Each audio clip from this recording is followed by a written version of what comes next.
This is the Riptide Lab podcast. Our guest and our first guest is Dom Harvey.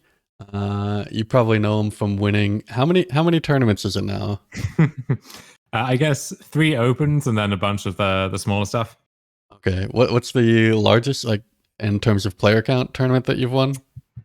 I guess it would be in like the 900 to 1,000 range, I think it was. And then you get into these debates over whether a larger tournament is easier to win in some ways because it dilutes the player pool, but then you need a tougher record to do well. So you can go deep in the weeds on that, but probably best not to.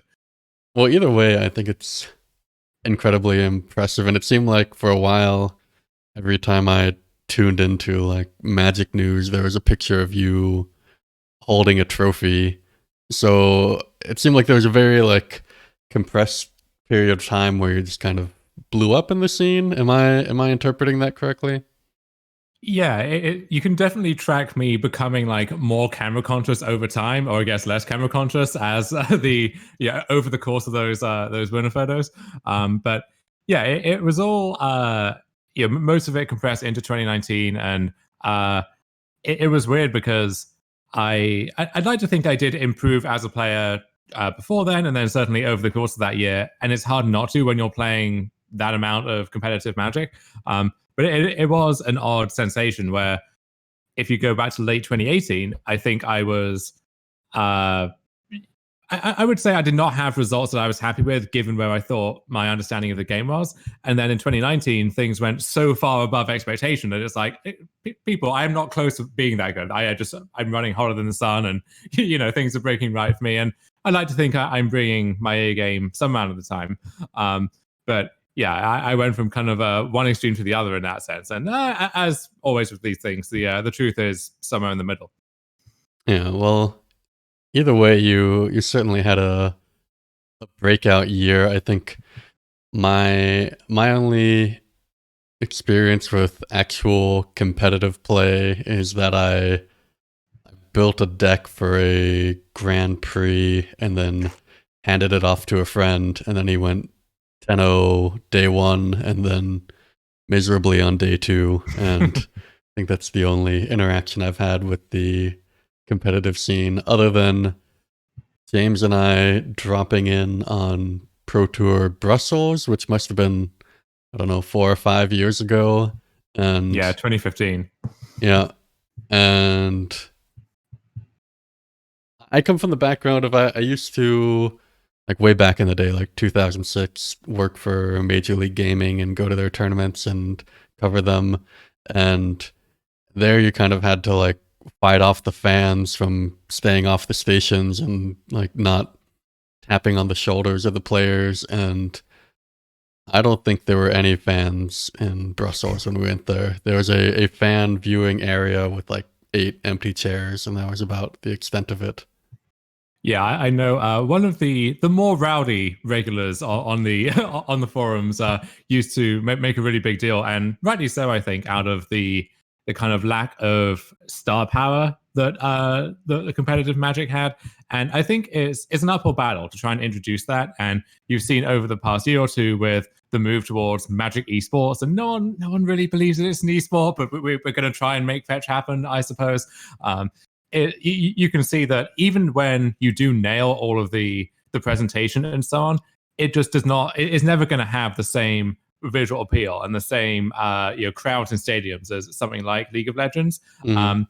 I think they're leaving a lot of literal and proverbial money on the table. I think in many cases they can do a better job of presenting it than they have done in the past. But even if they were at the top of their own game in terms of marketing, presentation, and so on, I don't think you're ever going to get the same kind of fan reaction, fan engagement.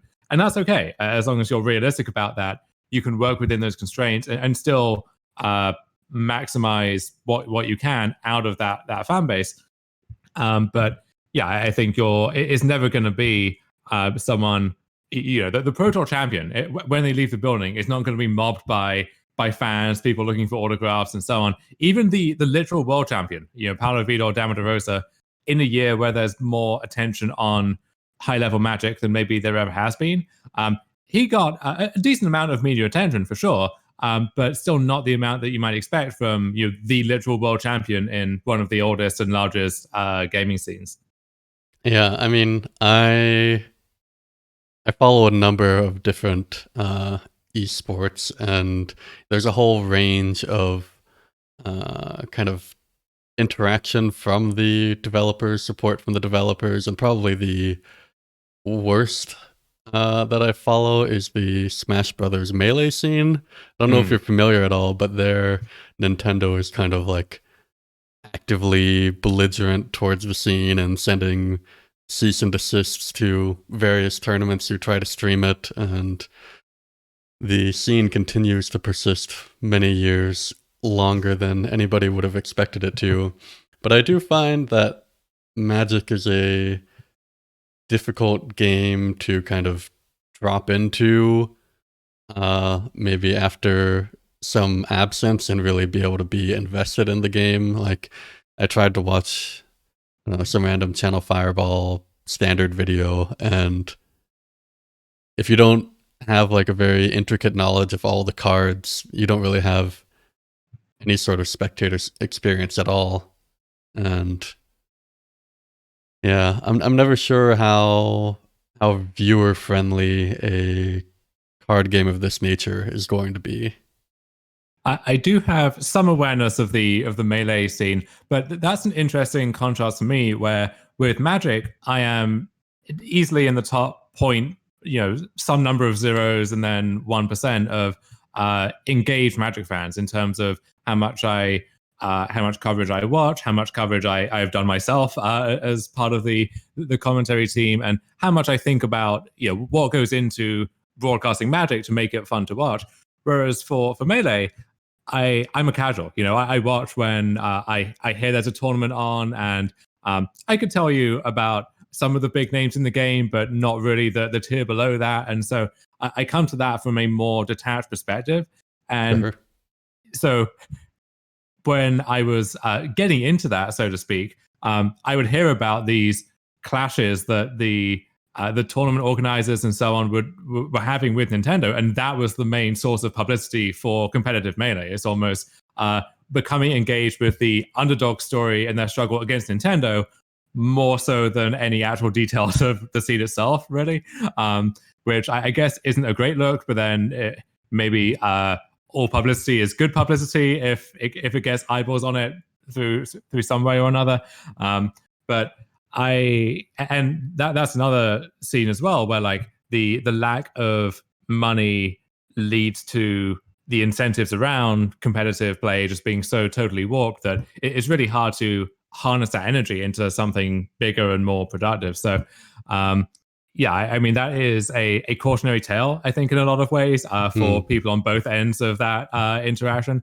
But yeah, I don't think, obviously, they haven't cracked the code. And with Magic, that thing that you mentioned about visual engagement and understanding really is important, I think, where if I tune into a stream of a fighting game, or even some of the like StarCraft, League of Legends stuff, I may have zero clue about what's going on, but often the physics of the game engine visually kind of suggests something about how things are going. If I see some unit on the board being mobbed by this platoon or something, I know that's probably going well for the attacker, right? Or if depending on the reaction of the crowd, if there is one, which usually in Magic there's not, or the reaction of the broadcasters, then you can tell, okay, this is a moment, and it's swinging one way or the other, and there's this back and forth going on.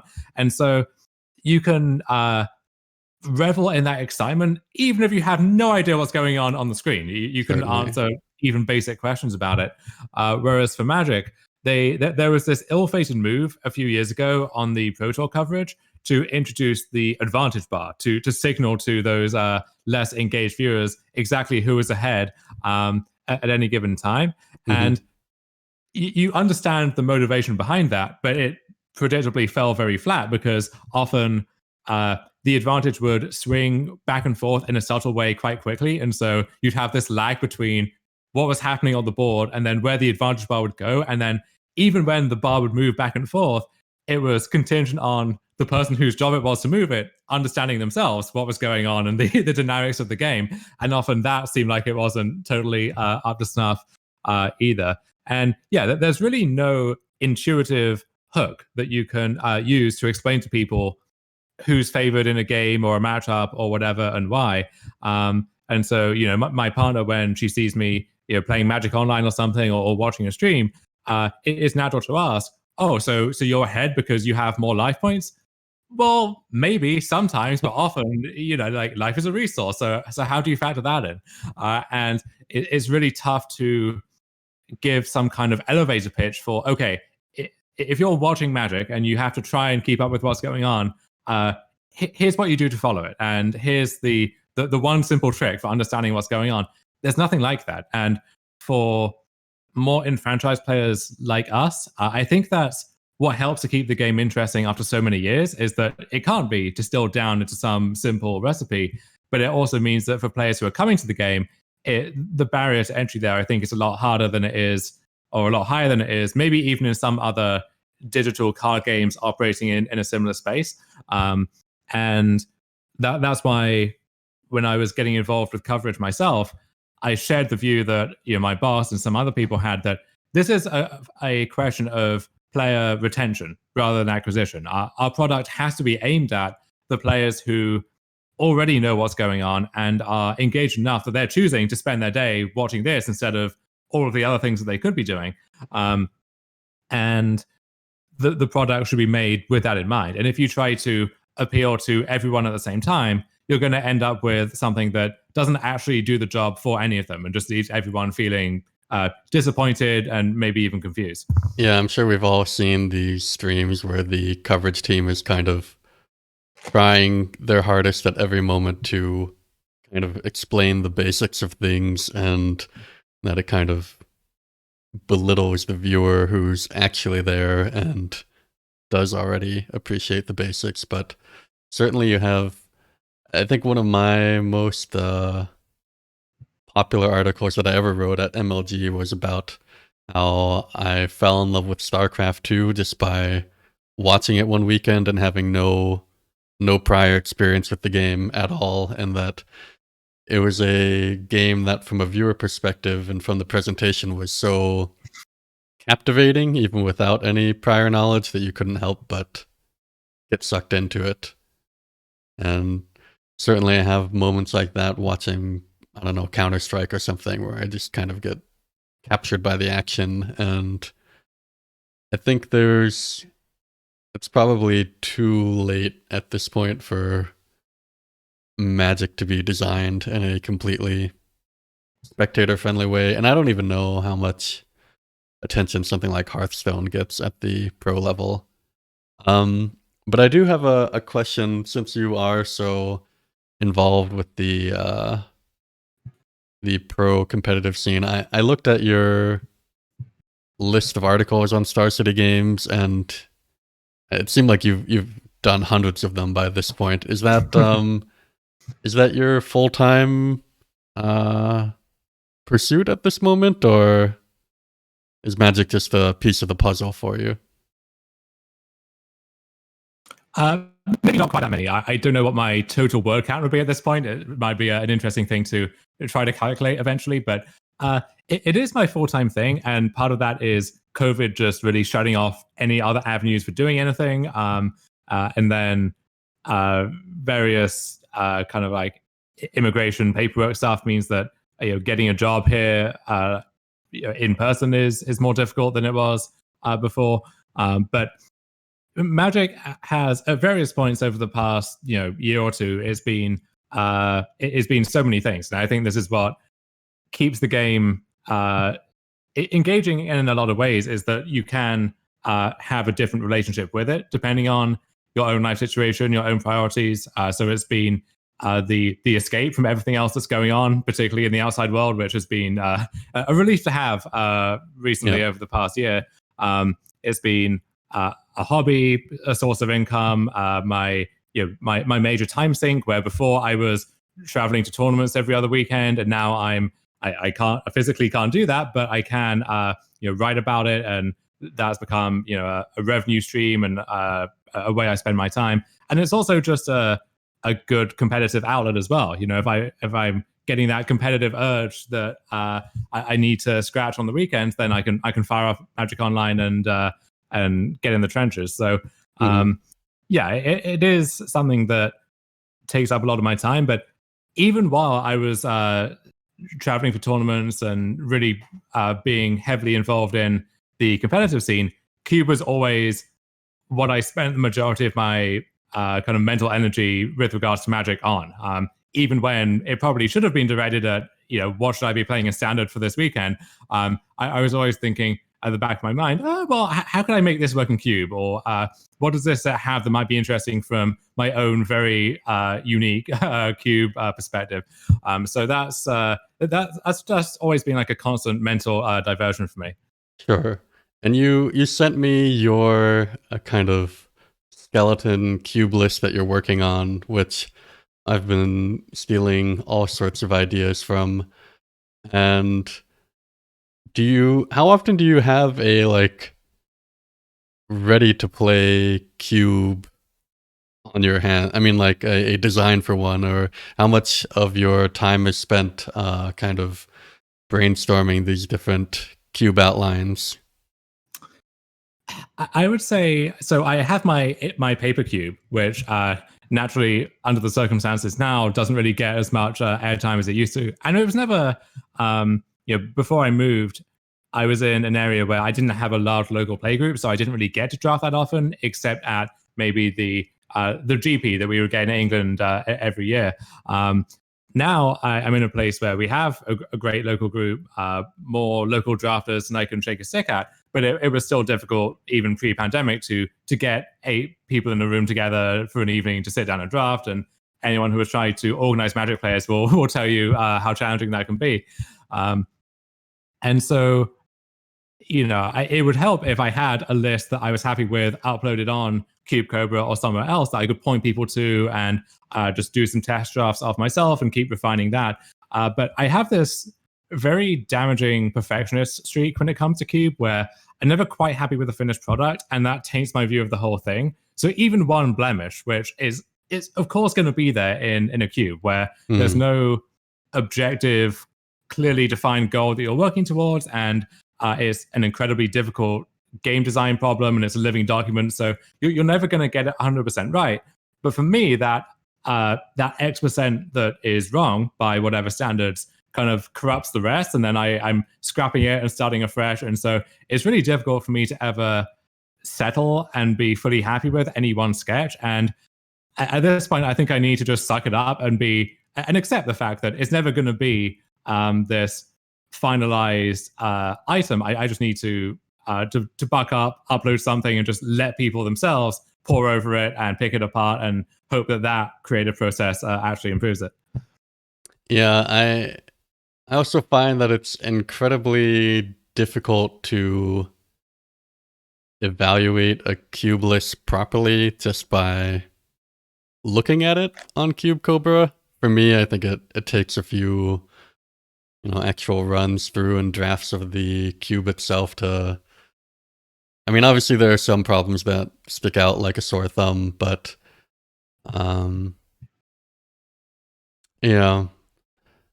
Can you kind of walk me through the design that you're like the main highlights of the design that you're working with currently?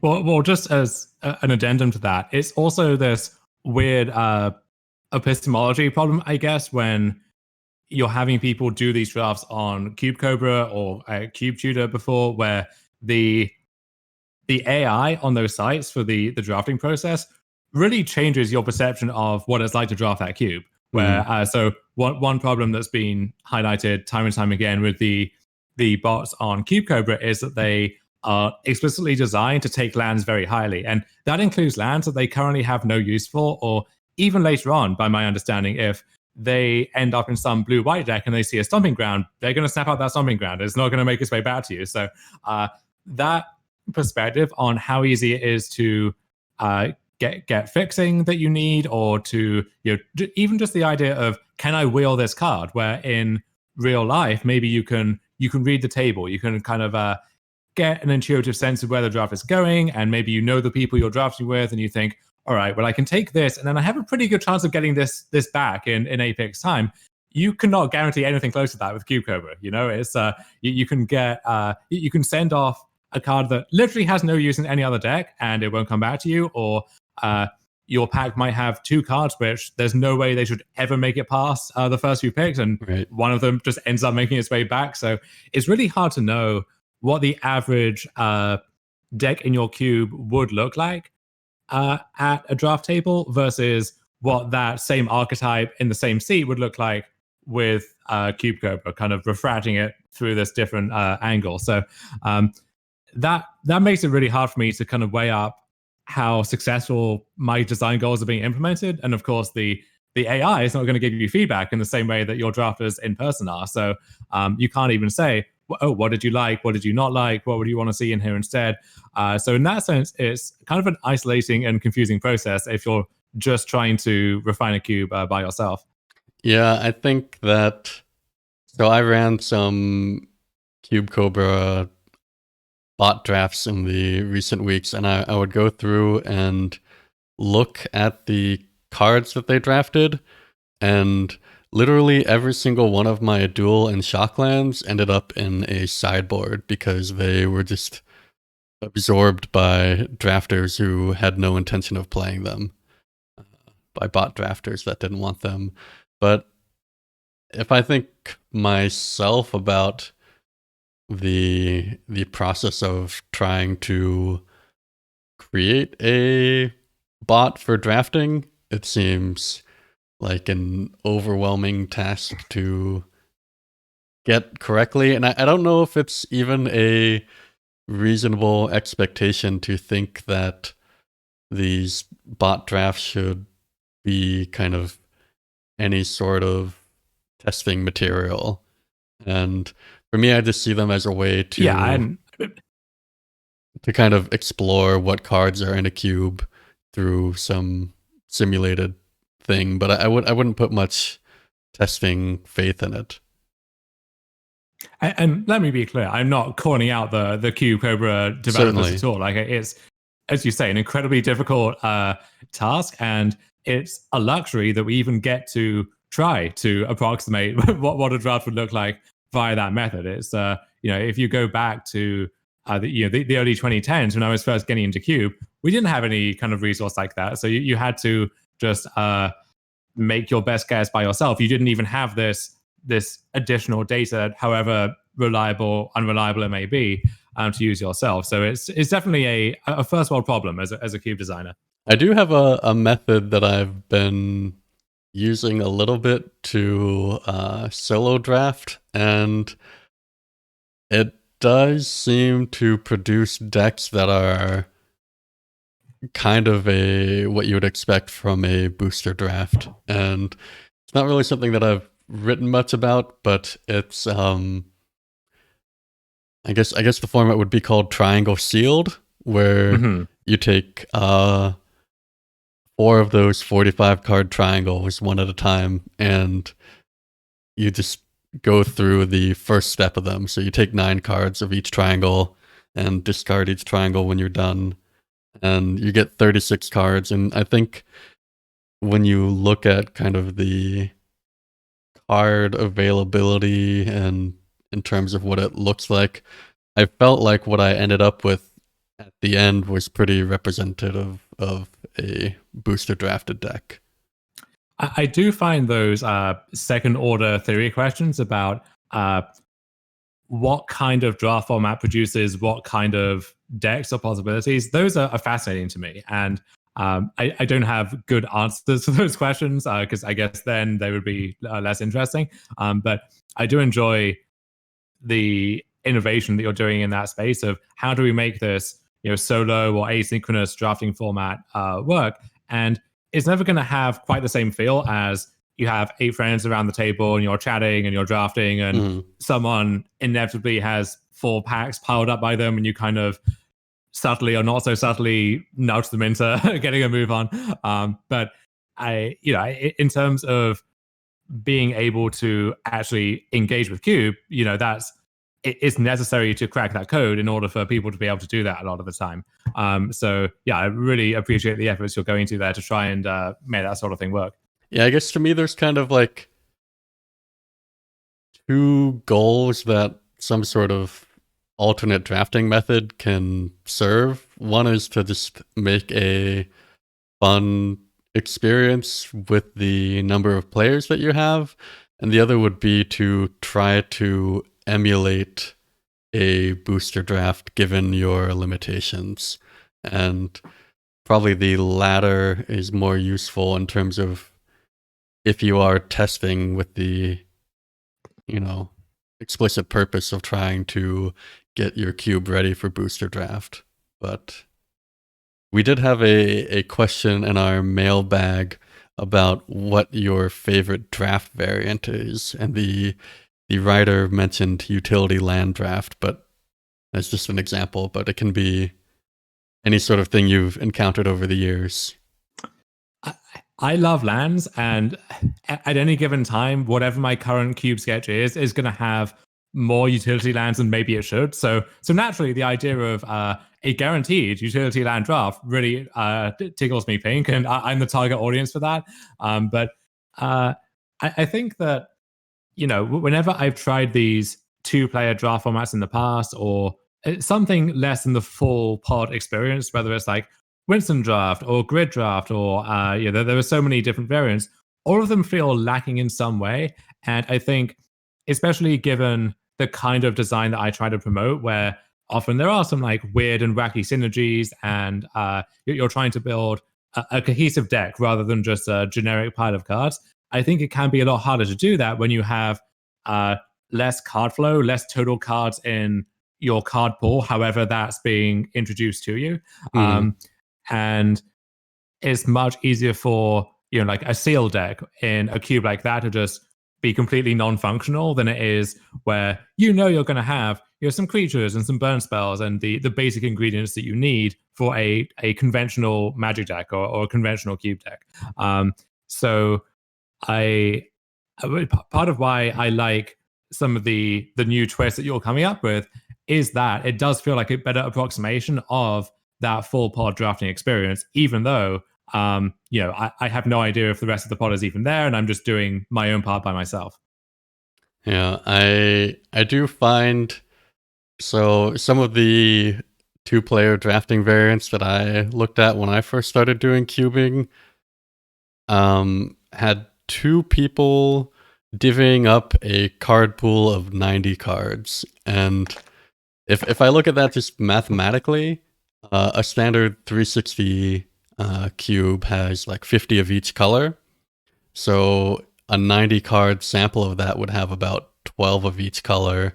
And then you're dividing that between 2 players. So you're lucky to get like 8 of a single color.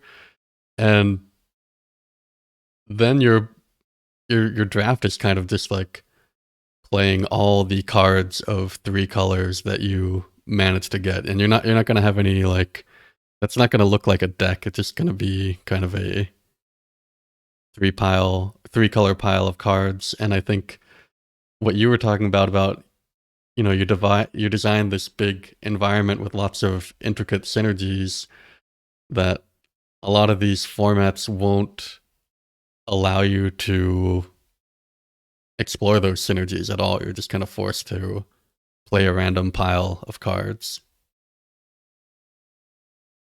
It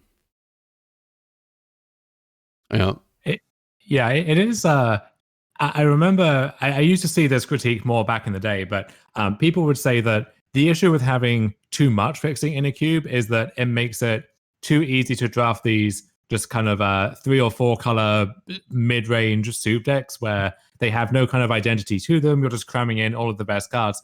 And I feel like that's kind of where you end up with a lot of these sealed or micro-sealed formats, whether you try to encourage that or not, because often you just simply don't have the cards to fill out, let's say, a green-white deck. And especially not if the green-white deck in your cube needs to have certain synergies going on or certain other things happening to make it work. And so, you end up in some mopey looking generic like green, white, black deck, and maybe you find a way to splash blue for some other thing because that's objectively the best card in your pool. And I don't think there's anything wrong with that kind of magic. It's just if that's not what you're going for in your environment, then you're never going to be fully satisfied with that approximation of the draft experience.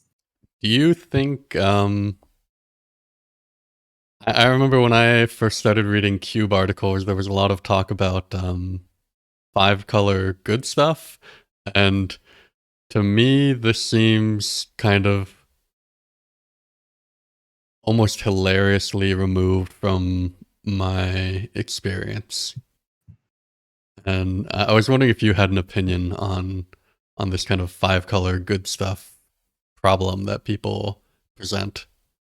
Yeah, I never understood, firstly, if this problem even existed or why it was meant to be a problem if it did, where just conceptually, ideologically, I suppose, why is a 5-color good stuff deck any more offensive than the mono red deck, which of course is going to show up in every cube, or the green ramp deck, or the blue black deck, which is maybe more controlling? I don't get what puts the 5-color deck in a different category from all of those. And if the criticism is meant to be that, oh, you just take all of the best cards from across the 5 colors and mash them together in a deck, and that's less cohesive, it has less of a distinct identity, I think that 5-color deck can have an identity in and of itself. And for as much as at every table, there might be one person who really loves drafting aggro decks and one person who is always drafting the control deck, in my experience, you are certain to find that one person who just loves hoovering up all the lands and then taking the best cards they can find and like setting that challenge for themselves to make it work and to make the mana base functional and to tie the room together at the end.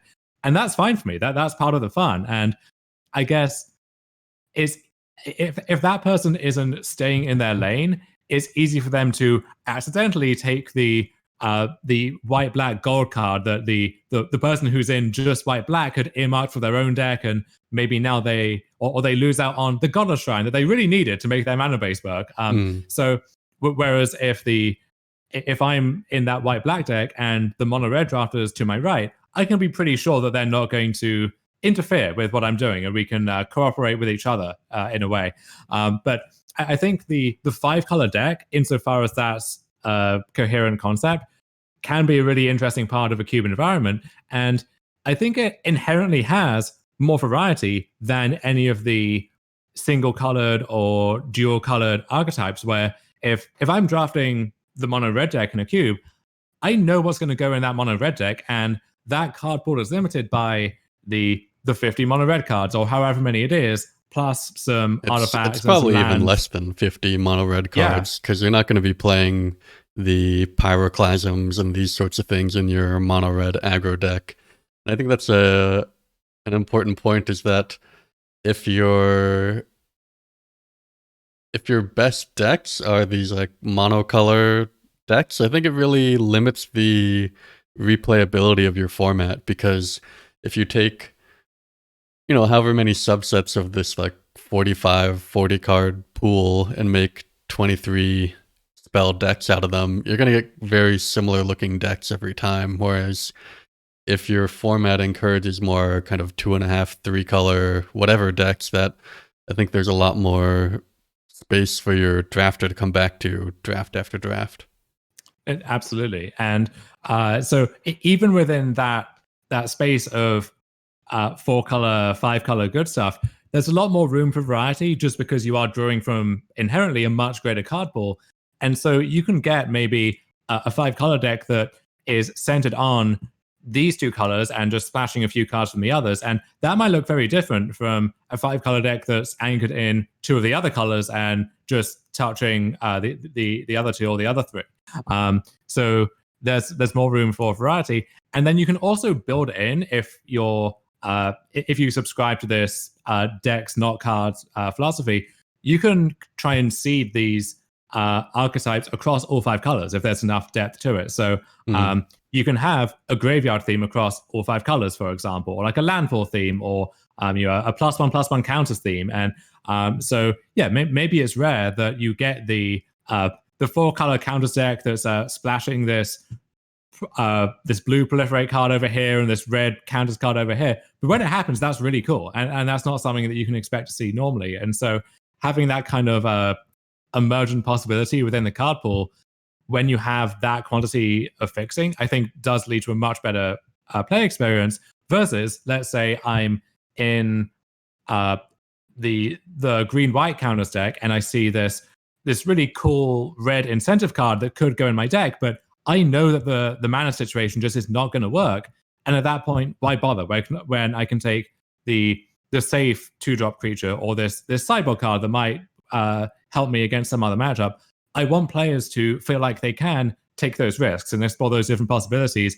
And you get that much more when you have ample fixing, and it's possible to do these things that even you as the cube designer, you weren't able to anticipate. But Sure. I think you also touch on an important point in terms of like cube accounting, where if your red section has the typical mono red aggro deck, and then also has these 2 copies of Wildfire over here, and even if I'm fully ideologically into the idea that cube is singleton, I'm going to run Wildfire and Burning of Virginia anyway, because, well, they have different names, Jason, so they're different, and that's okay. So I've got my Wildfires over here, and I've got my Sneak Attack over here, and I've got these other wacky red cards that do a unique thing. And what's important is that at the end of the day, all of those red cards add up to 50, and that all of the different disparate black cards in my black section, they also add up to 50. And that matters. That matters so much that if I accidentally add another black card, well, I have to reclassify this hybrid card over here, or I have to cut something else just to keep my spreadsheet in perfect balance. And that's the kind of thing which it matters, or it can matter so much aesthetically to a cube designer. Your players don't care. They really don't care. They don't notice. They don't notice. Yeah. I can get the idea that maybe it breaks their immersion, or it's confusing if they open a pack and they see a second copy of a card that they saw in the last pack. I at least follow the train of thought there. But ultimately, if your red section has 49 cards and your green section has 52 cards, I don't know how often they would have to draft your cube for them to even become aware of that if you didn't tell them. No, I think you'll have more variance in your color representation in a standard booster draft.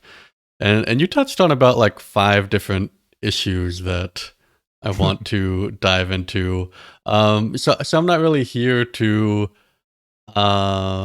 rehash the singleton argument too much, but I do think that any sort of archetype that you support needs some kind of critical mass of certain kinds of effects. And I think even if you're running different, I don't know, say, like a lot of red 2-drops are just things that do 3 damage a turn, kind of, no matter how you slice it.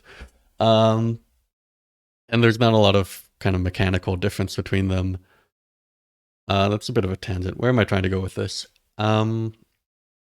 So, should have interrupted you sooner when I had this thought. That's so good. Fuck. All right, go back over what you were saying, and I'll jump in when I. Okay, I know what I'm thinking. Do you think that on the 5-color good stuff idea, that bad drafters are to blame at all? Because back when I ran my paper cube and the people I was playing with were not very experienced, I think I 3-0'd like 4 or 5 drafts in a row by playing like 4-color aggro. And it wasn't because of anything specific about my cube design, it's that the players weren't valuing the lands highly enough, and they weren't valuing the spells correctly. So they were letting good stuff go too late. And with the topic of 5-color good stuff, if you are spending so many early picks on lands, which you kind of have to do to get the mana base that you need against good players, then those good players will be taking the good stuff in the meantime. So I don't really see how, like in an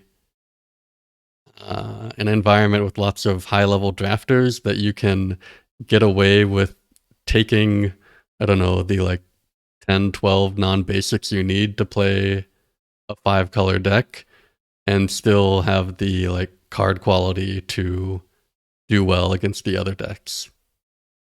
I will say that I think that idea of especially the 4 color aggro deck is much more likely in your cube than it would be in a typical cube, where when you have double fetches and you consciously build around this idea of I want players to have fixing that's less narrowly pigeonholed into any one color pair, and then also you have some of the slower fixing in the utility land draft.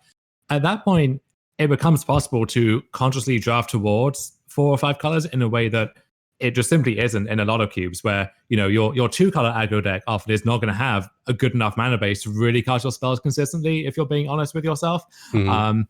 And that's why you see, especially in colors or color pairs that are meant to be aggressive, like I think if you want to have a Boros aggro deck in your cube, you need to think long and hard about whether you have 2 drops that are like double red or double white, because it is simply too hard to cast those cards a lot of the time, unless you have a high quantity of fixing and it all makes its way around to the right drafter. And then also they know enough and are happy with taking that land and making the disciplined pick over some other card that might be great for their deck. And I don't think it's fun really on either side, where a player just can't cast their spells, and then even when they can and they draw out of it, it's too late in the game for that spell to matter, which is often the case for some of these double pip 2 drops. But that trade-off that you mentioned of, if you're taking all of the lands, then you're letting the best action go past, and you're spending these picks which could go elsewhere. In theory, the reward that you get in return is a much broader definition of what those best cards are. Where if I'm in, let's say, black red, then normally I'm looking at the best black and red cards that might come around, or the best Right. artifacts, or maybe a speculative splash if everything comes together. But if I'm in 4 color, then yeah, I'm looking at the best green card, or the best white card, or the best blue card, and then gold cards start to look a lot more appealing as well. Where if I'm in a black red deck, the black white gold card, in theory, I'm close to being in the market for it because I'm halfway there already. But in practice, it's still hard to justify that splash. But if I'm in both of those colors already, then I'm very likely to end up with that card and be able to play it in my deck. So in theory, you're kind of giving up something over here to gain a lot more back over here. And how, to what extent that's true will depend on the makeup of your queue. And then Mhm. that's why I think a lot of those 4 color decks tend towards being these kind of mid-range or control decks, because that is the default resting state of a cube deck, unless it's built with something else in mind. And so the idea of a 4 color aggro deck, on top of being just conceptually impossible in most draft formats, it really requires both careful drafting and also some lucky breaks in terms of what else comes around. And as you say, there's this almost social contract involved with the other drafters, where they are willing to let certain cards come around to you and not sabotage your draft by hate drafting something that might be important for your deck. Sure. So for that 4 color aggro deck, in theory, you might be in the right colors when no one else is to play a Pernicious Seed, but you're an aggro deck. I don't want Pernicious Seed, so you lose out on some of those gains that you get from taking all those lands early and then being able to play whatever comes around, because you can't play whatever comes around, or you can, but maybe you shouldn't. So that's why, to me, I feel like having a coherent 4 color or 5 color archetype in some ways is the kind of ultimate cube design goal, where you can take the plunge, end up with all of these lands, and now you can try and build that platonic ideal of maybe the artifact deck, where if there's artifact fixing across all the colors, like Spire of Industry or Mox Opal or Prophetic Prism, Arkham's Astrolabe, Chromatic Star, there's a lot on that list at this point. Then maybe you can play the the rare green card that cares about artifacts, or you can splash that Tezzeret Adrian Bolus in your Jeskai artifact deck and actually have that work. Yeah, so one of the things that you mentioned earlier, which I am totally on board with, but I don't feel like I see enough of when I see different cube lists, is the idea that when you are putting some theme into your cube, to try to spread it into as many colors as is reasonable to support. Like in my cube, I try to put sacrifice and self-mill and landfall in as many places as I can. And a lot of the cube sketches I see are really focused on this kind of Ravnican design structure where they think of 10 different archetypes for 10 different color pairs. And I think most Magic sets that you see come out aren't really designed in that Ravnican way. And I don't know that a cube necessarily wants to be. I get that it's appealing for, like, when you're new to design things, to think, here are the 10 different archetypes I'll support. But I don't think that leads to the best draft environment.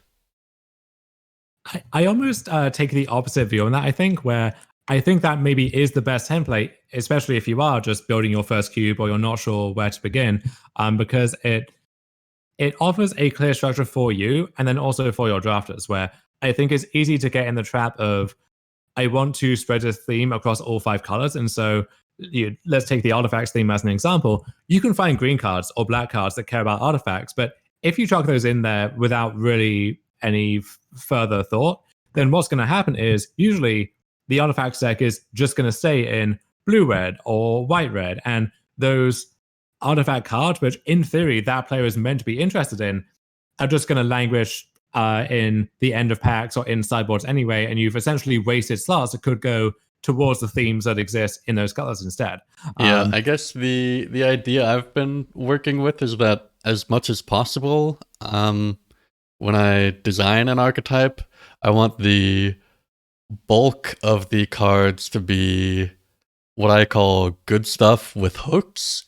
And what I mean by that is that, let's say you want to support like some sort of sacrifice theme, and you'll probably have this card anyways, but it's the first example I thought of, that you would put in like Kari's of Skyship Raider as something that creates a token every turn.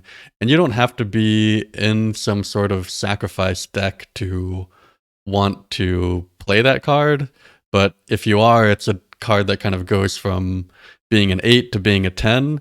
Whereas I think if you talk about, I don't know, a black card that cares about artifacts, it's probably a card that goes from being like a 2 to being a 7. And that if you're not in that theme, it's just kind of a wasted card. Whereas if you make the bread and butter of your design these cards that are playable in their own right, but have some mechanical hook to them. And to me, the ultimate example of like a good card with hooks is Kitchen Finks. I think there's probably like a half dozen different archetypes that you could put in your cube that would be incidentally supported by that card. Yeah, I am totally on board with that. And to me, I very explicitly try to build a cube such that the best cards in my environment are that type of card. Where if your best cards are just these kind of generic cards that go in basically any deck of that color and are better than any of the synergistic stuff you try to do, then you're just going to take those cards and build around those cards and not put the effort in to try and build a deck, as opposed to just, building whatever comes your way. Whereas on the other extreme, if you are too deep in the weeds on these various synergies, then you end up in a spot where there's actually not much flexibility to the drafting process, because you find your deck, maybe you're in the sacrifice deck, or you're in the blink deck, or whatever it is, and you just robotically take whatever card in the pack is good in that deck, and there's not much room to stretch your legs. So the cards like Woe Rider, I think, is a great example. So if you're building a black-red theme in your cube, the natural go-to archetype there is sacrifice, aristocrats, whatever you want to call it. And there are so many good tools for that deck. The card pool is so deep that you can, first of all, support that deck without even trying. But then if you do try to support it, there are so many options that it's easy to, if you just pick those at random, you would probably have a functional sacrifice deck. But then also, because you have all of these choices, if you're willing to really be thoughtful about how you support it, then you can have an equally strong and equally compelling sacrifice deck that also has these hooks into other themes. So, Seasoned Pyromancer is a good example. Woe Strider, as I mentioned, these cards which they are natural fits for a black-red sacrifice deck, but if you end up in this black-red graveyard deck that maybe has fewer sacrifice synergies, but still has an interest in abilities from the graveyard or making tokens and going wide, then these cards are really going to help to tie the room together. Or to use a card which I know you've really become enamored with recently, Felidar Retreat.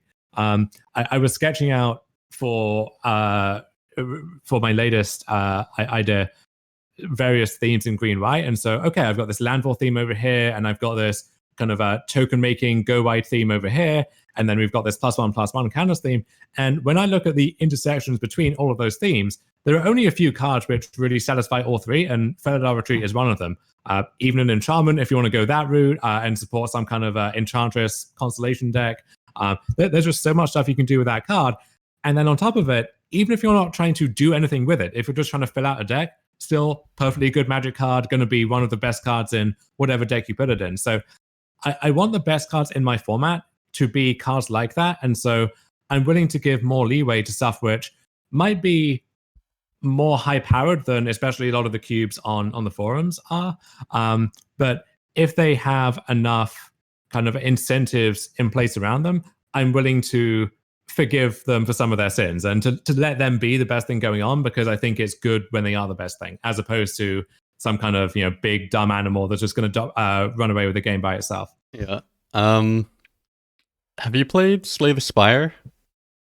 I haven't, but I've watched Chris Taylor play a lot of it, so I am kind of familiar as a spectator. Okay, so there's this kind of idea I have from there that relates to what you were saying, where in that game, the way the game is structured is that the elites in Act 1 are just kind of damage checks, like Gremlin Knob and the Sentries, and I forget the name of the other one at this point.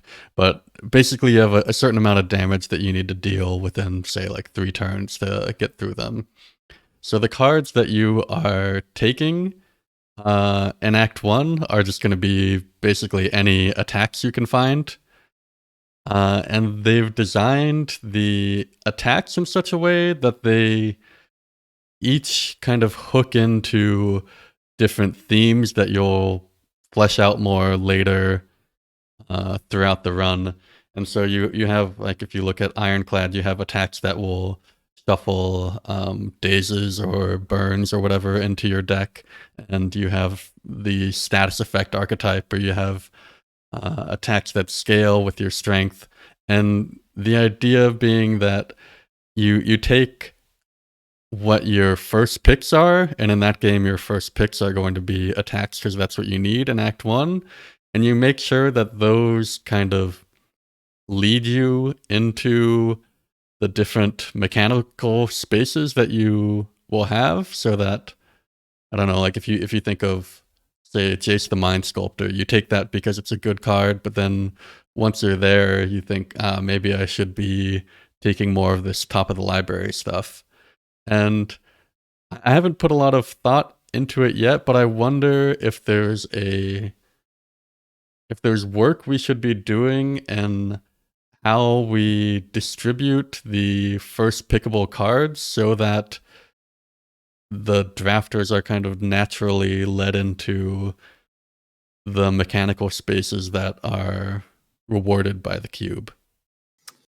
I do think you have to be honest with yourself about how much of a card's power is situated in those interactions and those synergies versus just being an incredible card. So the maybe an extreme example, but I've almost ended up here myself in the past is, Umazawa's Jide. Look, it's an artifact, so it goes in the artifact deck, and you put counters on it so you can proliferate it, and it gains life, so it goes in the life gain deck.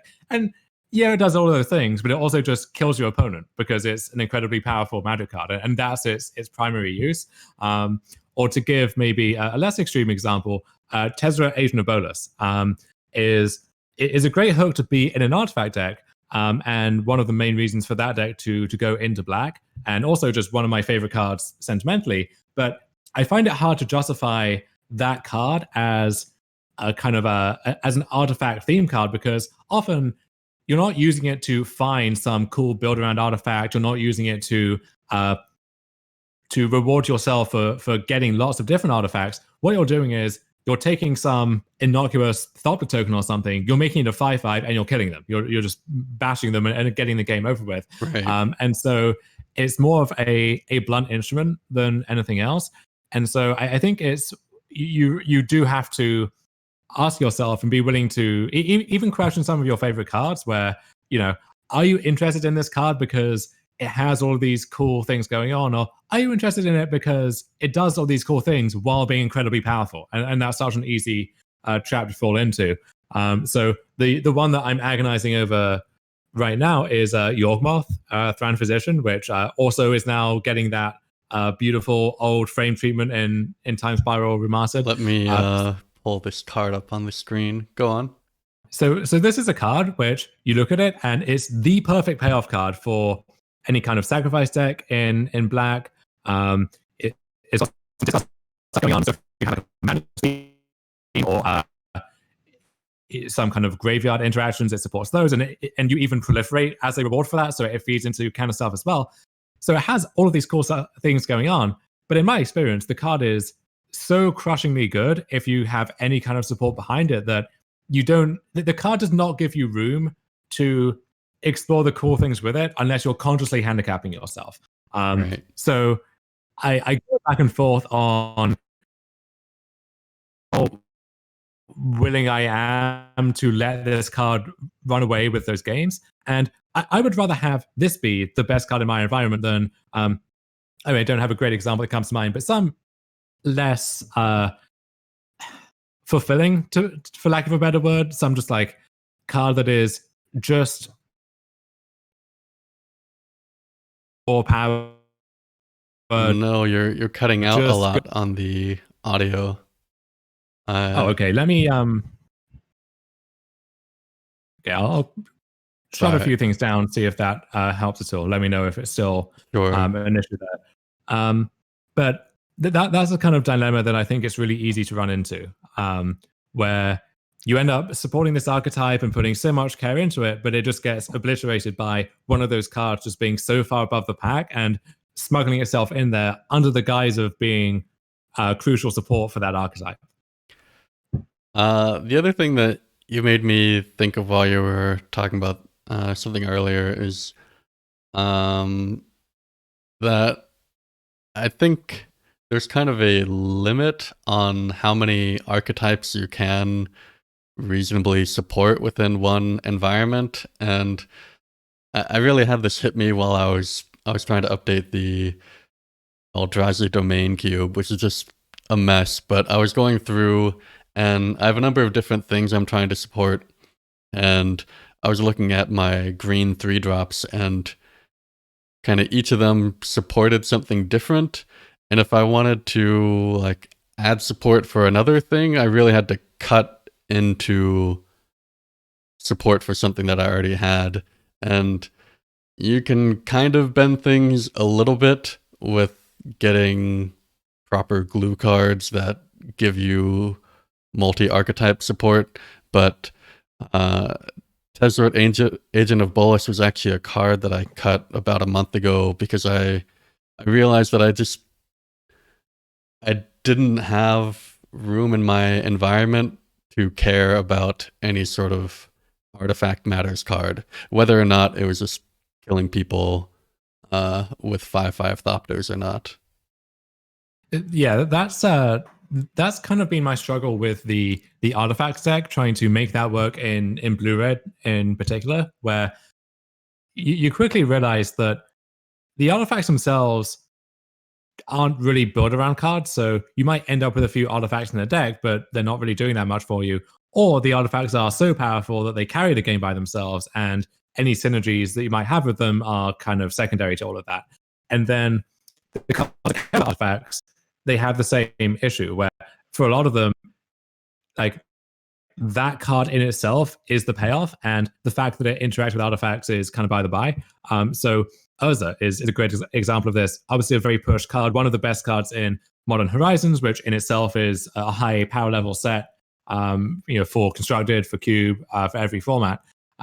And what I found was most of the time it is better to just take Urza and put it in an otherwise fairly normal looking deck, which maybe has a handful of other artifacts, or it just happens to have other things that make a few Thopter tokens, than it is to take Urza and think, okay, well, now I'm going to build the artifacts deck and see where that takes me. And that can be okay. And that leads you sometimes to these single card archetypes almost, where my cube can have the Urza deck, where Urza is the centerpiece without needing a lot of other explicit support behind it, and that's a great place to be.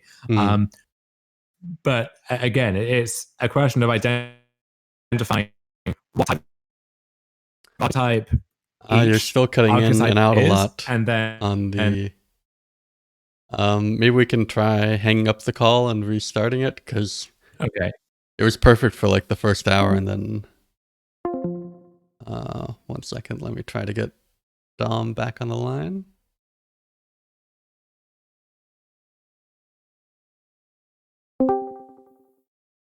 Okay, so trying again here. Is that sounding any better? Yeah, it sounds better so far. The other issues I'm getting is I think your microphone is picking up when something hits your table a lot. There's a lot of kind of random thuds that are happening. Oh, I can try.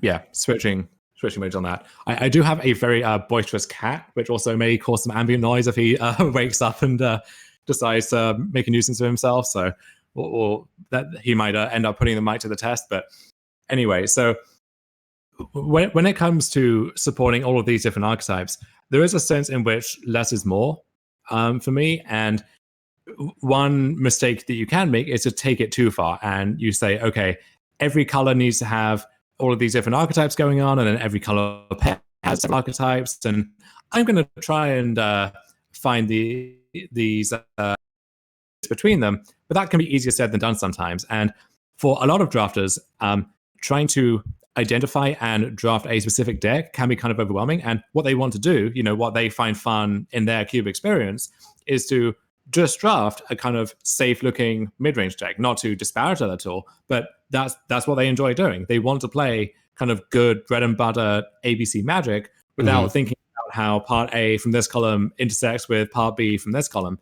And I think it's good for that kind of deck to also be in itself a part of the environment, and for it to be easy to fall back to that and have that be competitive if an experiment fails. So if I see a graveyard theme in black-green, for example, I'm willing to go deep on that, but I'm more willing to go deep on it if I think that if that fails, I'm going to have a pile of good creatures and a pile of removal spells, and it might not be the best deck in that color pair or in the environment, because I want those best decks to be the ones that successfully draft around these synergies, but it at least is going to be competitive. I can play a good functional game of Magic and expect to have a decent shot. And I think that so the presence of those generic cards and those generic decks actually does a lot of work to subsidize the more wacky stuff that you have going on, where I've seen some cubes that conceptually will blow your mind, where they're doing so many cool things, and there are so many like obscure cards that you think about how to build around. And so you look at the list on Cube Cobra and it's fascinating, but then when you get around to drafting the cube or trying to build your deck and then play your deck, that part actually is less interesting than it should be. And so it's more of a thought experiment than anything else, and that can be okay. I definitely have a lot of cube sketches like that, where I'm not really expecting it to be a good cube. I don't think you should draft it, but it's kind of cool to brainstorm. Yeah, I But definitely think that when I encounter an unfamiliar cube for the first time, I I have the tendency to just want to take the good cards to start and kind of hope that that leads me somewhere. And I think um, cubes are already such a complex environment that you do want to make sure that someone can come in without some full understanding of all the synergies and end up with something they can sleeve up and have a good time with. Yeah, and that's why I like making it so that the cards that those people will be inclined to draft will accidentally give them an entry point to those archetypes later on. So, if I don't know what's going on in a cube, and it's so easy to make the mistake of I have this kind of omniscience from a cube design perspective when it comes to my own cube. I know what's in it. I know what the goals are. I know from all of the experience I have with it what cards are the best, what decks are the best, what might be overrated or underrated. But someone maybe who's drafting my cube for the first time, or even if they've done a few drafts, they might not know that. And I need to design with them in mind. And so I want them to be taking these cards which seem like safe picks for them, but then once they get the lay of the land and they realize what's going on, they now have some of the tools they need to dip their toe in a certain archetype. So, Blade Splicer, for example, I'm taking that card early if I can in basically any cube I see it in because it's going to go in basically any white deck. It's really hard to imagine a white cube deck that doesn't want Blade Splicer unless you have some like incredibly bizarre white Storm combo deck or something. Yeah.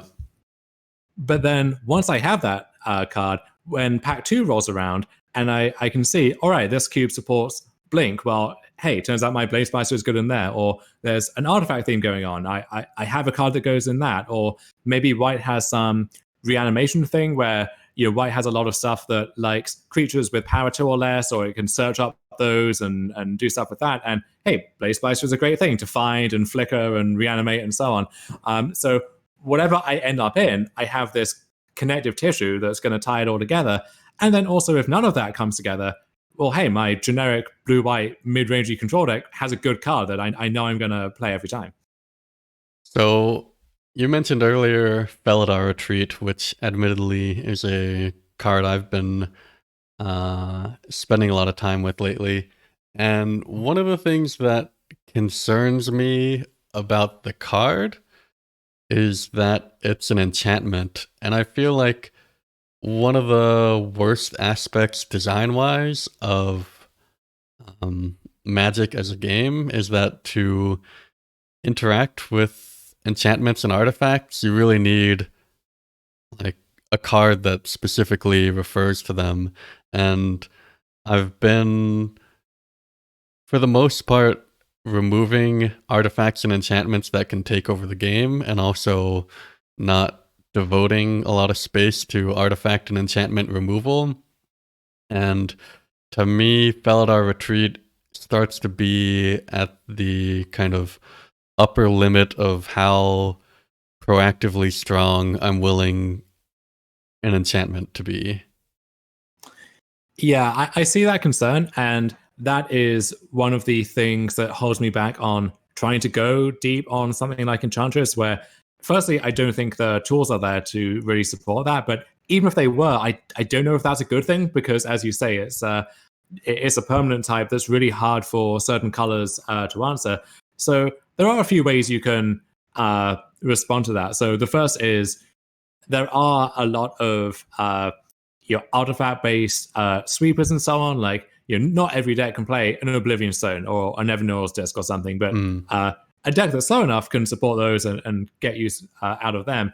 And then also you can try to have the focus on artifacts or enchantments be in those colors that maybe have a hard time dealing with those. So, if you're supporting an artifact deck, maybe you actually do want that to be in black, because it's more likely that the black deck that would have a hard time answering those artifacts is playing them themselves instead of having to answer them. But that's not really the way that the color pie is designed. I mean, like a lot of the best enchantments are in green and white, and that's where the enchantment hate comes in. And a lot of the best graveyard stuff is in green and black, and those also have the best graveyard hate tools. It is a problem for sure, and that's why when I see cube designers talk about the color pie, it makes sense for the designers of Magic to have the color pie as something that keeps them in line, because they need to have this very long-term vision for the game, and there needs to be some kind of consistency between what does it mean to be in white in 2010 versus in 2020 and so on. But even with that in mind, this was a somewhat arbitrary decision that was made back in the 90s, and I think the ramifications of that in some ways have been damaging, where I don't think it's a good thing that black can't really answer enchantments, and until Feed the Swarm and Farika's Libation this year, like literally could not answer enchantments, and that's not flavorful. It's only flavorful because we are so used to thinking of black in those terms, because the game has been like that for so long. Where if back in '95 black got disenchant, then no one would be saying nowadays, well, I think it really breaks the color pie for black to have, like it's a question of legacy more so than a question of design. And so taking that decision that was made a quarter of a century ago by people with different incentives in a different context, and applying it to a modern day cube design where the entire conceit of cube is you get to be the designer. You are the god of your own of your own fiefdom. That just doesn't make any sense to me. Like if it's going to help for black or red to be able to kill an enchantment or something, then just let them kill an enchantment. You don't need to regulate yourself in that way. But when it comes to using the tools that we have, that's going to be the price of admission. Is if you have an enchantress theme in your cube, then black and red are going to have a hard time with that, and that applies to individual cards too. So as you say, Felidar Retreat is going to be tough for a black deck or a red deck to answer, and maybe you get around that by they have a lot of sweepers or things that can mop up a board of tokens, and so you can deal with the aftermath of the retreat that way, kind of. But that is definitely a good thing to be aware of. Do you run custom cards at all in your cubes? Because you mentioned letting red deal with enchantments. I don't, but I'm speaking mostly in hypothetical terms. Like if I was drafting a cube and there was a naturalize or a disenchant in red, I'm not going to have a conniption fit because the color pie is broken and the sky is falling. Like no, that is probably a smart design choice that this person has made with the contents of their cube in mind, and you should support that if anything.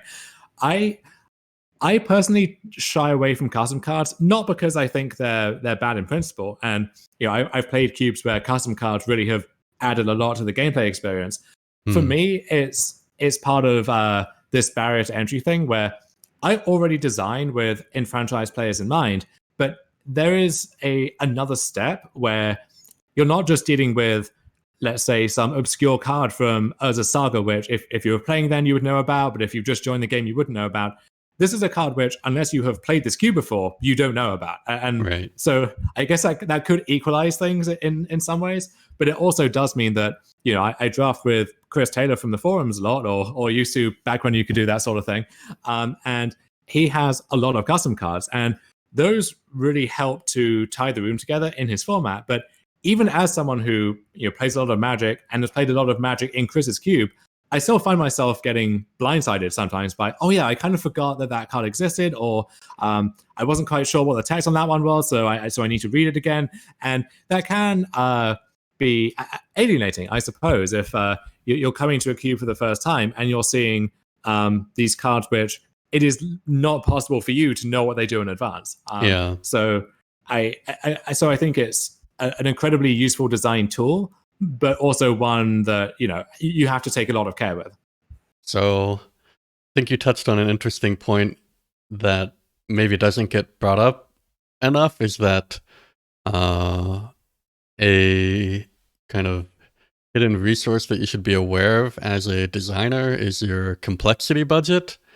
And I would argue that For my cube, have a higher budget than most other people should have because my cube is drafted and played entirely by cube designers who, you know, are very familiar with cube cards and spend a lot of these times thinking of it. But one of the things that I've never been quite sure about, like the utility land draft, for example. I love the effect that it has on the games, and I think the gameplay is richer as a result of having all these utility lands. But it does add this complexity to the environment in a way that, frankly, is not very elegant. It's arguably more elegant in the rectangle drafting setting because then it's just kind of another row at the bottom. But if you run a paper cube, you have to kind of trudge this out at the end of the draft when everyone's excited to build their decks and start playing. And also with like I don't know, the level of complexity of your archetypes or of the cards that you run, that it is something you have to keep in mind. And custom cards are something that are going to eat into that budget, that it's an extra burden for a new drafter to be aware of when they tune into your format. And there are ways to mitigate that with the custom card. So maybe you can make this into a hook in itself. You could say, all right, my cube has custom cards, but they're color shifted versions of cards that you already know exist and are familiar with. So, maybe you think, all right, I want to support a +1/+1 counters theme in blue-green, so I'm going to color shift Winding Constrictor. So that's now a blue-green card instead of a black-green card.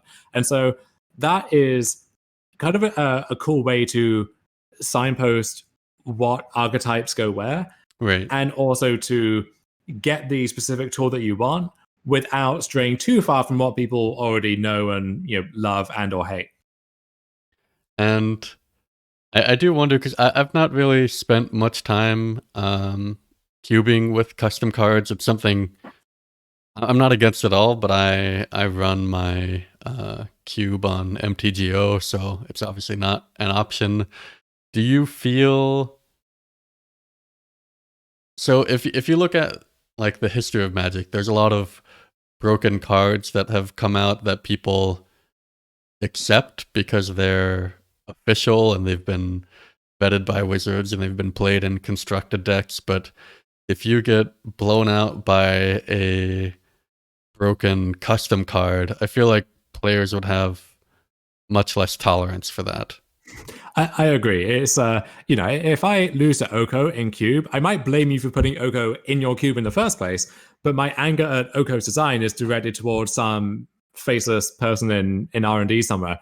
Whereas if you made this custom card and then you put it in your cube, that's a whole nother level of offense, I guess, that's been caused by that. So I guess you do kind of raise the personal stakes there too. Yeah. One of the arguments that I cut from the Singleton video kind of for length is that when I think about cube design, and obviously this kind of disregards any sort of nostalgia element or other reasons why people play things, but I like to approach certain questions by imagining that Magic doesn't exist and that the card pool is just some overeager set of interns that are creating cards for you to consider putting into your game. And if you have like a carefully crafted mana system and a intern brings to you a 1 mana colorless card that taps for 2 every turn, that it's, perfectly in your right to just fire that intern out of a cannon or whatever. But because we have this history of cards that I guess there's like a greater tolerance for bad design that is officially bad design. And also greater tolerance for bad design from an era that maybe has some personal nostalgia for you, or where you were on the right end of those design mistakes in constructed or whatever. So you have an affinity for them. And if you look at any sufficiently large Magic format, it basically is a collection of its worst mistakes, just trying to keep each other in balance in this like weird kind of ecosystem, Right. and with varying degrees of success. And again, the beauty of Cube is you don't need to tolerate those mistakes if you don't want to. And this is why I've kind of soured a lot on Vintage Cube, where it can be fun in the sense that like anything very decadent can be fun in moderation.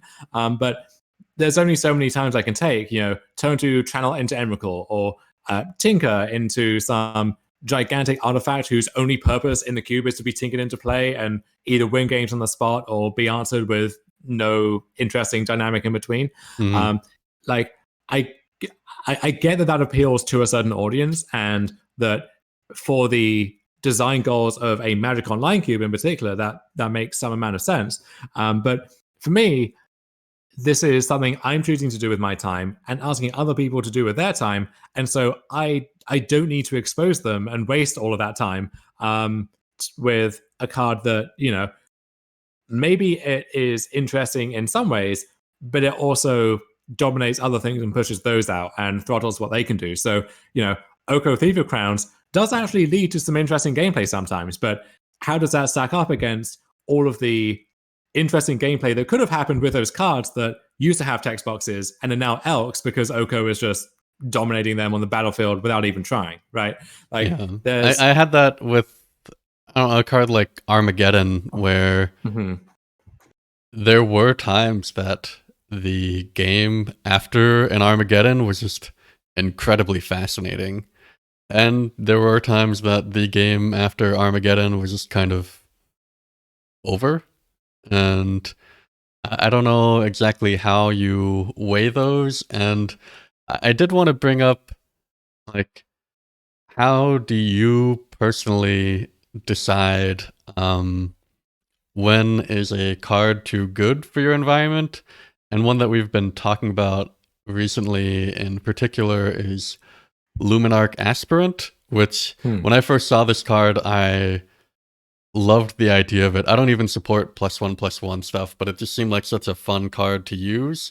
And I've been pretty heavily testing my cube in recent weeks. I've been playing a dozen plus different decks every week. And the more I play with and against this card, it feels like a 2-drop that has a removal check attached to it.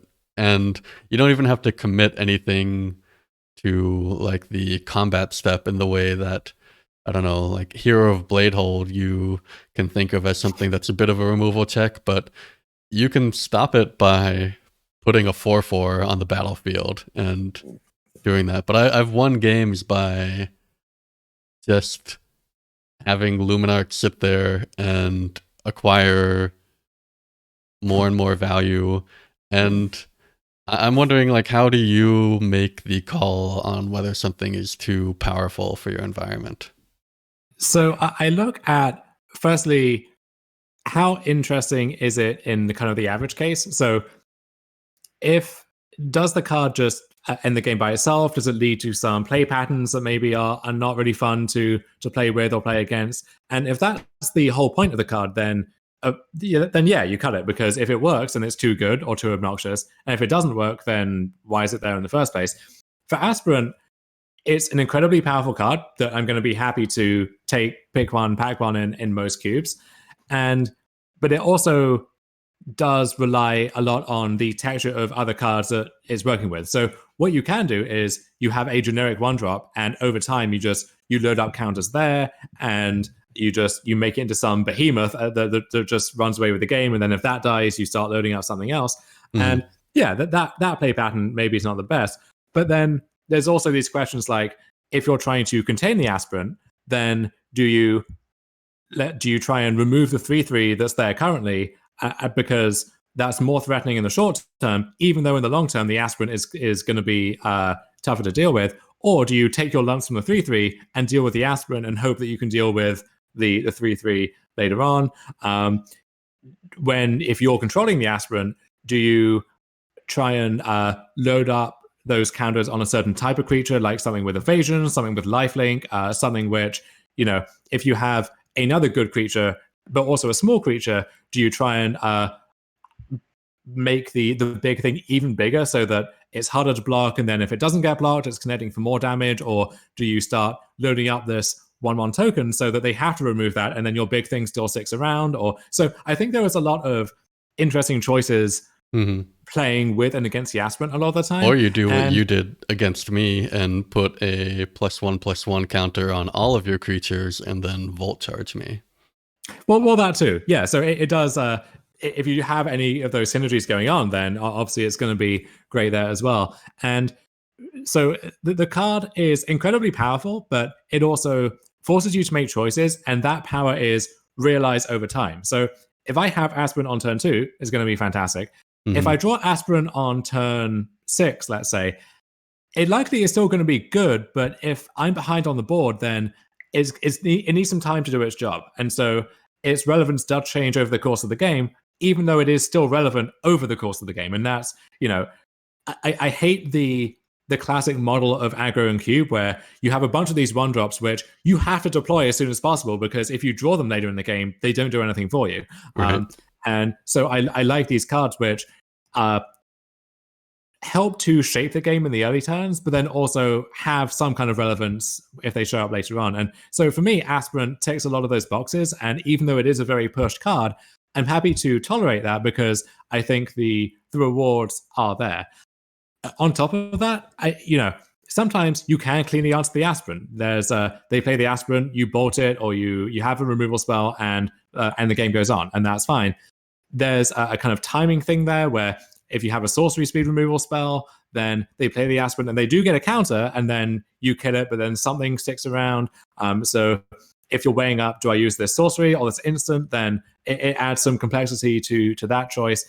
And in this dynamic of Baneslayers versus Moldrifters versus Titans, which are both at the same time, if there are a lot of cards in Magic these days which kind of do everything at once, like Uro or Omnath or Blights on various constructed formats where, okay, you can use a removal spell on the Omnath, but they've already maybe drawn a card, gained some life. They've got so much back in return that what's the point, right? Or there are so many good cards in Cube where you play them, they make a bunch of tokens, and then you kill the main thing, and maybe it even does something on the way back out. And to me, that's more frustrating, I think, than I play the aspirant, maybe it dies, maybe it doesn't, and the question of when it dies is important, and then I can try and lead you astray by trying to get you to point the spell at something else. To me, that's a much more dynamic kind of gameplay than I played a card, and if it survives, it takes over the game, and if it dies, I don't really care because I have something else left in the tank. Do you, I feel like as I've included more of these, like when I've been updating my cube, a lot of the changes I've been making have been to small proactive creatures that have been printed. And I feel like if you just put all the high power kind of recursive threats in your environment, that it's hard to keep a balance between the proactive and reactive strategies in your cube. So like if you look at like what you were saying, that it's hard to make favorable exchanges with a lot of creatures via removal spells because of all the kind of secondary value that they leave on the board. Especially if you look at something like Hanger Backwalker or the Luminarch Aspirant, if you spread the counters, or the Hallowed Spirit Keeper that was brought up on the forums today. Yeah, and that's why I'm being very careful when it comes to things like Blink or anything where, all right, I play a card and I get some guaranteed value from it, and generally the if it's not the best play, at least a good play on a following turn is going to be just unlock the same amount of value from that card again through some means. To me, that kind of gameplay is more repetitive, more homogenous than having these cheap high impact cards which there's some kind of investment involved. And so I think that trend towards cards like Luminarch Aspirant in that sense is a good thing, because you can fill out your cube with cards which have that relevance across the game and do kind of change the dynamics of the game. At the same time, you run into this issue where if you make your proactive decks, you can say aggressive, but I think proactive maybe captures the truth a little bit more. If you make those decks able to compete at every stage of the game, well, they already are the best in the early stages because that's what it means to be an aggro deck. Mm-hmm. But then also, if they are still in the game when it gets to turn 8, turn 9, then those decks become the best decks in your environment almost by default. So we saw this in some of the practice drafts we did where I had this kind of Mardu aggro deck or Boros with a light black splash. Yeah. And that deck could come out of the gates really quickly and put you to the test and make you have those removal spells or all those blockers and sometimes just grind through those anyway. But then also I was getting to these board states where it was turn 6, turn 7, and okay, you killed my one thing, or you played this 6/6 blocker. All right, I'm gonna return my Scrap Heap Scrounger, which you killed last turn, and then activate Slayer Stronghold and now attack with this. And this now is, I've just made another game-winning threat without even trying too hard.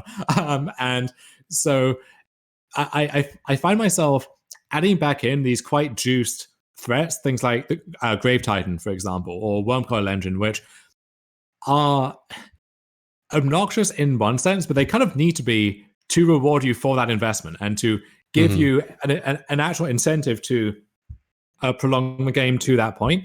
And I think that is a price that I have to pay, and one I'm quite happy to pay. I think if you run a high-end black creature that's worse than Grave Titan, and the rest of your environment is pushed to a certain level, that there's just not enough reason to play a controlling black strategy. You mentioned Blink, and I saw a card in your list that I put in my next test list. Ephemerate from the Modern Horizons. Have you played with this card in Cube yet? Because it looks, to me, at a glance, quite powerful. It is very, very good. Yeah. What I like about this, so this is another case of, this is going to be a very good card. Are you happy with this being one of the best cards?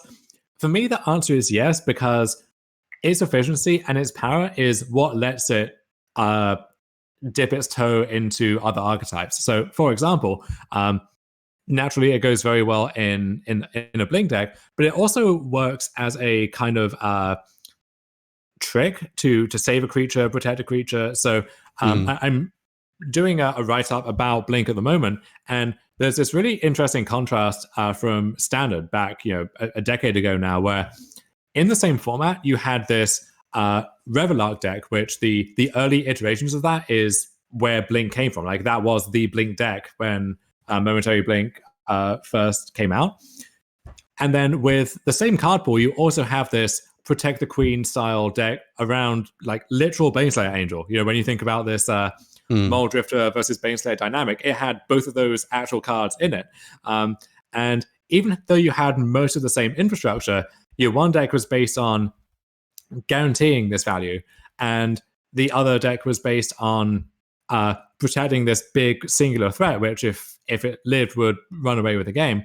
And what I like about a card like Ephemerate is it can kind of do both halves of that equation, where it can be the card that's protecting your Baneslayer, literal or figurative, from a removal spell, or it can be the card that you blink your Wall of Omens with to draw a card, and then on your upkeep you do it again and draw another card. It's cheap enough that it can go in a Prowess deck, and I've found it to be kind of interesting where, like, I had a white-red Prowess deck where all of the Prowess creatures that it had were humans, and so I was also running cards like Champion of the Parish and Thalia's Lieutenant. And I had like Abbot of Keral Keep, which is a cool thing to blink, but also a Prowess threat. We got a Blaze Splicer there at the top end.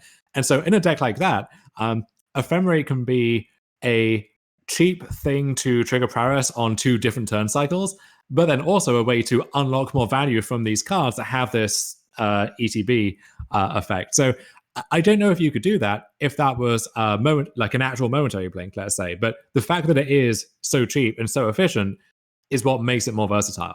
It's not just a question of raw efficiency. So I think that card does have some interesting dimensions to it. So you had written a blog post on the forums a while back about some thoughts about blue red, and these blue red tempo decks, the prowess decks, I find it difficult to always get them working properly, because you think about that the cards you want are what was the 2-drop prowess you mentioned a minute ago? The Abbot. Yeah, the Abbot of Carol Keep and Young Pyromancer. But the cards that have been most powerful for me in those decks are often just like a Serendib Efreet or a Koth of the Hammer, just something that can get in for damage consistently turn after turn, because it's hard to always you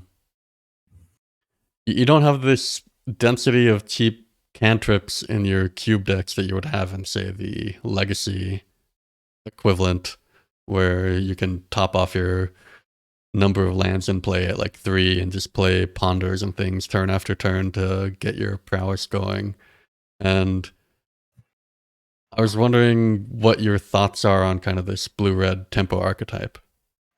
Yeah, I think that Delver style deck is something that can only ever exist in constructed. And so even if that's a desirable deck for your environment, which for me it's not. I hate playing against Delver and Legacy, don't enjoy playing with it all that much. And I think that kind of aggro control deck or tempo deck stymies a lot of the more interesting decks that you can run in a format.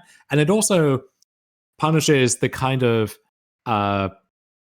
inefficient drafting that maybe less experienced players are more prone to, where if their mana curve is a little bit too high, or their deck doesn't have quite the same coherence that it would if it was drafted with more focus, then the aggro control decks just chew them up and spit them out, and they often are not going to leave too satisfied. But if you do want to support a deck like that, as you say, I think the best threats are, you mentioned Serendib Efreet, or Kari Zev is one that we mentioned earlier, which I think is great in that kind of shell too. The best threats for a spell-centric deck are often not going to have the word spell on them, or prowess, or any of these mechanical tie-ins. It's going to be these generically good cards, which you then back up with the bread and butter card draw, counter spells, removal, and so on. So the card Delver of Secrets is fantastic and format warping when you can consciously build your deck in such a way that 60% of it is injuries, right? You are literally never going to be able to do that in a cube environment. Right. And you also don't have things like, I mean, in your cube, you do have like 4 or 5 actual brainstorms, but for the most part, if you're just throwing Delver into a cube, you don't have the ways to regulate the top of your deck that you would need to make that possible. And hypothetically, let's say you built your cube such that Delver actually was a consistent card. What you might find is that the other spell-based threats in your cube suddenly look worse than you were expecting, because a lot of them pull you in these different directions where, Young Pyromancer is also a threat that cares about spells, but it just wants you to cast a lot of spells. It doesn't care about where they are or what they are or what they're doing. It just cares about sheer quantity, right? And then there are other threats that maybe let you copy spells or flashback spells, play them again. And those really do care about what those spells are, because you want high impact spells that you can double down on. Or you might have these prowess threats where you need to cast spells within this specific timing window. Or on the other end, like the best prowess threat that doesn't even have the word on it is Sprite Dragon, because you can just cast spells whenever and just keep the counters permanently. And that becomes this scary threat that runs away with the game. So these decks already have this tension where you have to balance a tiny handful of threats with all of these different spells, and you then become quite fragile to removal. You often are not going to have cards like Force of Will or Daze that can protect your threat at a low cost. And so you end up being weak to just the generic removal spells that every cube deck is going to play. And then you find that those threats don't even work in harmony with each other the whole time. So I've also found it quite difficult in those decks to they don't have a lot of card advantage in cube. Yeah. And that's the thing as well, because those decks in Constructed at least, rely on having this very low mana curve. So you're not going to find a card like Fact or Fiction, for example, in a Legacy or Modern tempo deck. Whereas in Cube, you kind of need that card flow, and you expect the game to go long enough that a card like that is realistically castable. So unless you have stuff like Ancestral Recall or whatever, you're not going to be competing on that axis, but you really need to in most games of Cube. Like, that's just how the format works. So I think these spell-based tempo decks are kind of a trap a lot of the time. And if you want something that's vaguely adjacent to that, what you want are the slower decks where the threats are maybe a little bit more expensive, but they're more self-contained. They don't ask that much of you. So something like God Eternal Cabinet is a very pushed example, but this is the kind of thing which makes me think I want to be in a blue-based spells deck, because I'm going to prolong the game to that point, and it's going to function as this mid-range control finisher with good stats. But then also, if I can unlock the potential on that card, then the ceiling is sky high. Or something like Riel the Everwise is kind of a nice blue-red incentive where, yes, I can mill myself a bunch, play a bunch of cheap spells, fill up the graveyard, but then also you have this mechanical tie-in with some of the discard stuff going on in blue or in red, and you can turn that into its own. Yeah, you can turn that into its own engine, or like I'm happy to go up the curve and play like one of these dragons, Glorybringer, Goldspan Dragon, Thundermaw Hellkite, all kind of interchangeable. But to me, that's a more successful model for how these decks need to operate versus, I'm going to have Delver and Young Pyromancer and Dreadhorde Arcanist and then 20 one-drop spells. Like, there are not that many good one-drop spells in the entire game that you can pack into your cube, let alone draft all of them and then have the deck be structured in a way that can use all of them. Like, it just is a pipe dream. And this has been my recurring issue with Blue-Red, is that all of the most obvious themes to support end up being subtly difficult to build in their own ways, and you have to kind of go through the ringer and come out the other side to realize the flaws of each of them. Yeah, and another thing that I saw you mention, maybe it was a different post. Ashton said that the title of the post that I was looking for was Revisiting Is It? It was not, but it should have been. It should have been, indeed. Was that there are some mechanics that have been printed lately that help you increase the spell density within your deck. And specifically, I'm thinking about the adventure cards and the dual-faced spell lands from Zendikar. Those are all fantastic. The spell lands, the DFCs have been just an incredible gift to cubes of basically any type. Like you go on MTG Salvation or on Cube Twitter, Cube Discord, you'll see people who have like high-powered, fairly mainstream vintage cubes just being incredibly excited for those cards, and rightly so. They're such a gift to any kind of cube format. And likewise, the adventure creatures. If you play much standard, you might be sick of some of them at the moment because they are so good, so efficient, so flexible. But a card like Bonecrusher Giant, to me, it's great against aggro decks. It's great in aggro decks. It's, again, any red deck is going to want this card, and to me, that is where I want to put a lot of my power points, if you want to call it that. Yeah, I'm a bit hesitant. I mean, I don't play standard, but I have been playing a lot of these cards in Cube lately, and Bonecrusher Giant seems quite pushed, but I'm willing a little bit to look the other way because I think that these cards have such interesting play patterns to them. Yeah, so I think when you asked earlier about my tolerance for certain obnoxious cards or styles of gameplay, one big difference for me between Cube and Constructed, which is, I would say compared to most Cube designers, I both play more Constructed and then draw more inspiration from Constructed as well. In a format like Standard, for example, you will often have a removal spell or some kind that really heavily constrains what's possible in the format. And Bonecrusher Giant at some points has been one of those cards where it was really tough to justify playing a 2-drop that died to the Stomp half of Bonecrusher Giant, because you're getting that trade, and then they're also getting this 4/3 that they can cast later out of the bargain. So you would see people do these really drastic things like just not playing 2-drops, even the very push ones, like Luminarch Aspirant, that die to a Bonecrusher Giant, because the sacrifice there just wasn't worth it. And this has been repeated time and time again. You go back to the days of Flametongue Karvu, 20 years ago, where your creatures had better have 5 or more toughness, because otherwise the bar is set so much higher. Or through to the present day, maybe the most egregious example of all time actually is Teferi Time Raveler, where it was so tough to play any kind of Baneslayer type card, including Baneslayer itself, in a format where Teferi was legal, because they would just bounce it and draw a card, and you would be down mana in the exchange, and they would have this thing that stuck around, and it was just a bad proposition all the way around.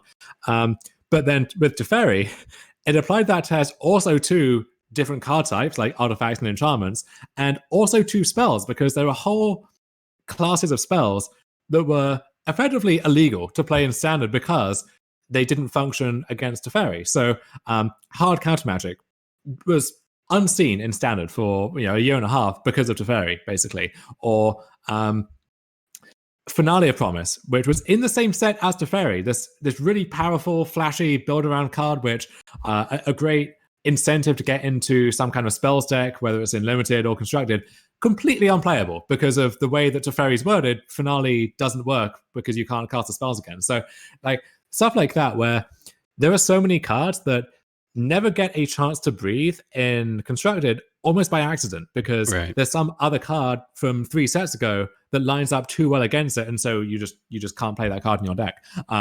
And to me, Cube is a forum where those cards get a chance to shine, because even if that predator in the food chain is a part of the environment, I think you probably should not put Teferi Time Raveler in your queue, but let's say you did, it's still okay to play your Baneslayer Angel, because what are the odds that your opponent has both drafted and drawn and gets to resolve the Teferi, right? It's less of a common play pattern. The issue that you get is when too many types of card like that end up in the environment, where if I'm against a blue-white deck that has Teferi and, let's say, Jace the Mind Sculptor and, I don't know, like a Mana War type effect, or like a Venser, Seraph Temptation, it is so easy for that dynamic to slip back in almost by accident, where and it's worse in this case because you place this implicit trust in a cube designer that the cards that they let you draft are going to have a role in some way. And if there is, Woodland Wanderer is a good example that I've seen in some of your cubes. Great card, really interesting card, but Reflected Mage was in the same standard format, so you just couldn't do that. If I show up to your cube and I see Woodland Wanderer, I'm thinking, oh, cool, I really like that card when it was previewed, and maybe this is now a chance to see what it can do. And if I'm now facing maybe not exactly Reflected Mage, but the same type of card over and over again, then it's like, why bother, So you really have to be conscious of how the cards that trade with something but also give you something in return can have this oppressive impact on the more interesting things going on in a format. I am wondering, because I have some cards that I've played with in a casual deck, and I'm already attached to them, perhaps unreasonably. Do you find yourself heavily influenced by the cards that you've won 1,000-person tournaments with? I absolutely do, and a lot of those have a lot of sentimental value to me. I even had an explicit rule for myself at one point that if I had some high-profile finish with a deck, I would try and find a card that I could port from there into Cube to kind of activate that nostalgia, get that easy dopamine rush for me. And in some cases, that's a lot easier than others, because a lot of those results have been in Modern, where sometimes the decks are built with this very specific or obscure goal in mind, and cards which really only work with other specific and obscure cards. So one tournament, for example, was with this like artifact-based prison deck, where you have like Whir of Invention and Ensnaring Bridge and the Thought to Sword combo. And I don't want to put Ensnaring Bridge in my cube. I don't want that to be a part of the environment, but I played it at the time because that's what Bridge does. It's an automatic win against a large chunk of your potential opponents. That's not something I want to recreate in cube. But that is such a narrow archetype that like literally the most flexible card I could think of from that deck was Tezzeret Agent Bolus, whose issues we've discussed previously on this episode. So that's easier said than done sometimes. But yeah, so a more realistic theme was I had this Hardened Scales deck that I won a PTQ with in Pioneer, and that was such a cool deck. It was this like synergy aggro deck that could also play these long games, and it prompted you with these really interesting decisions at various points. And that is exactly the kind of gameplay. And also, I love +1/+1 counters. I love just like stacking dice everywhere and moving things around, and that just like activates something primal in part of my brain. I don't know, but I really wanted to support that deck, and that gave me the template for how to do it, as well as increasing my enthusiasm to do it. So I definitely do draw on a lot of that experience, whether or not it's for purely sentimental reasons.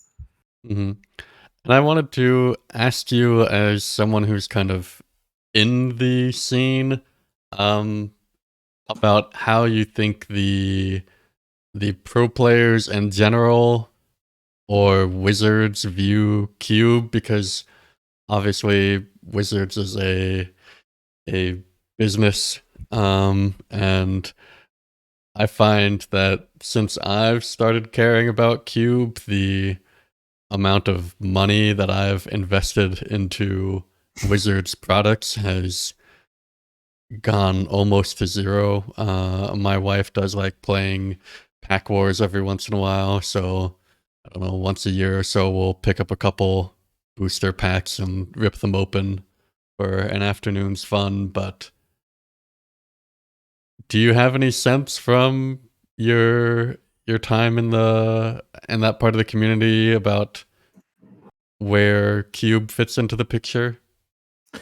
I think from a purely money-making standpoint, it's the pool of Cube designers is inherently a much smaller one than Commander, let's say, which is easily the biggest single subset of the player base at the moment. So you end up with a lot of cards which are designed for Commander and included in Commander products, but those happen to be the type of things that maybe wet our whistles the most as Cube designers.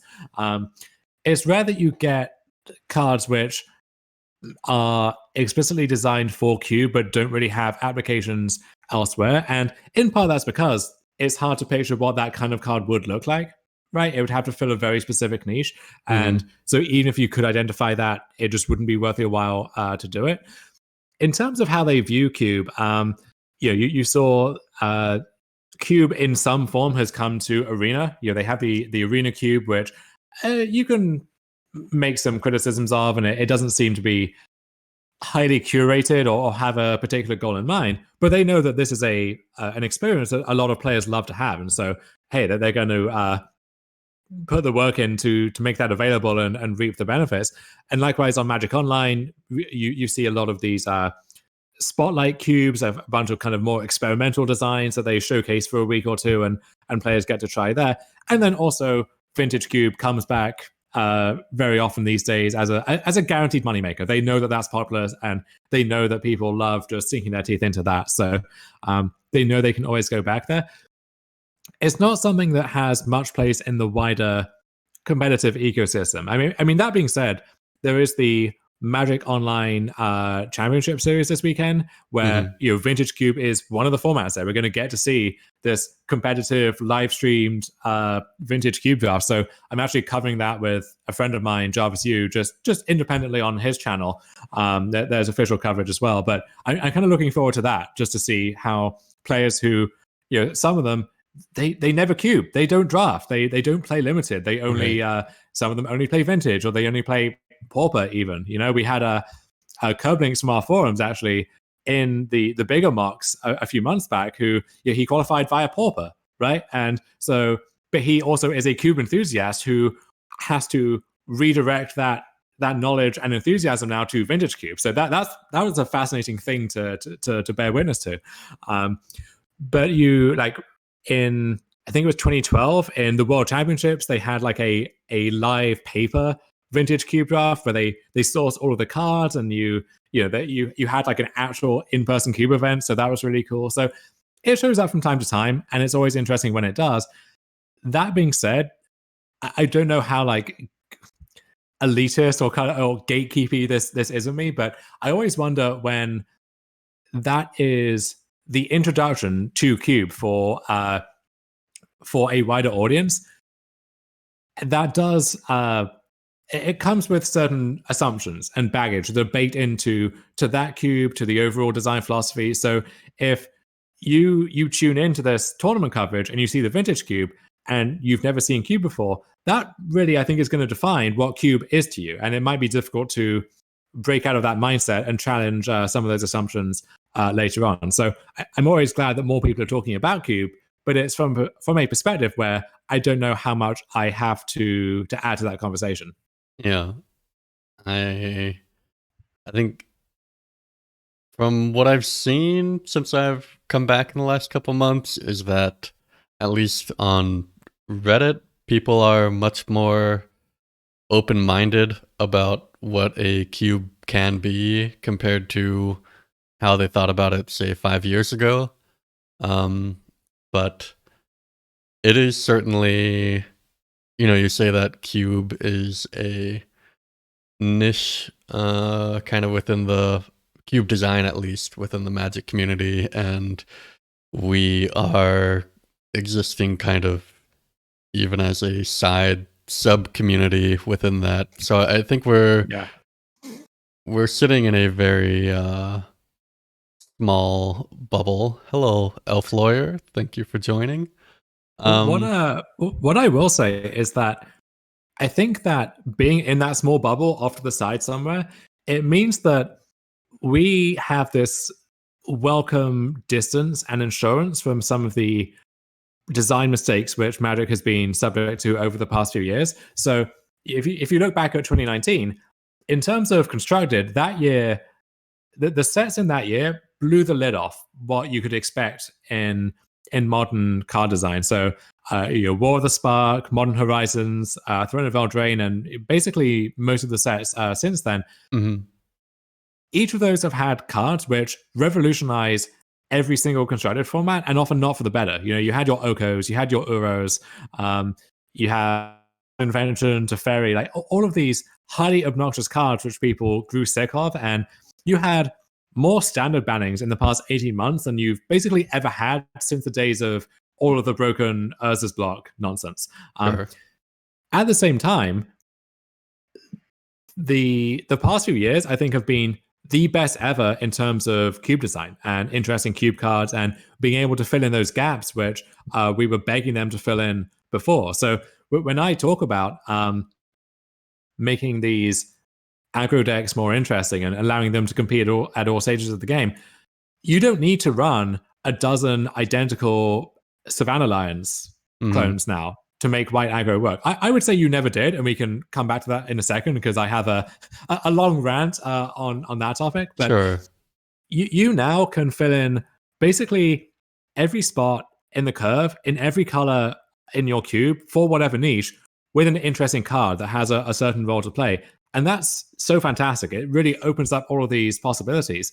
And that's something which, anecdotally, I found so much harder, even as recently as like late 2018, early 2019, where we have so many more tools to work with now. And so even though there's this inherent challenge baked into balancing constructed, where if there's a card that's a little too good or a little too constrictive on other cards in standard, you have to deal with that problem for the next 18 months at least, unless you pull the trigger once again and end up banning a card. In Cube, you can either just not run that card in the first place, you can test it and then see whether you want to continue running it, and then also all of the other stuff that maybe gets pushed down by that card in standard gets a chance to breathe, and you get to use those cards to their full potential. So for me, my appreciation of Cube as a forum for that has been heightened over the past 18 months, where Constructed has been through this really turbulent period, but Cube has become both a better refuge for that, and also we've gained so many new goodies that I can't wait to try them all out. So you mentioned that kind of aggro decks can become more interesting over the long game than they used to be. I had a game against James in our stream last Thursday, and I tried to put it into the video, but the game itself was like 45 minutes, and he was playing a deck called 4-color mono red, and it used to be that these aggro decks, if the game got to say turn 7, they basically had to scoop unless the opponent was like within potential burn range. And this game, it was intricate and skill testing and full of little micro mistakes all the way to like, I don't know, turn 18 or something.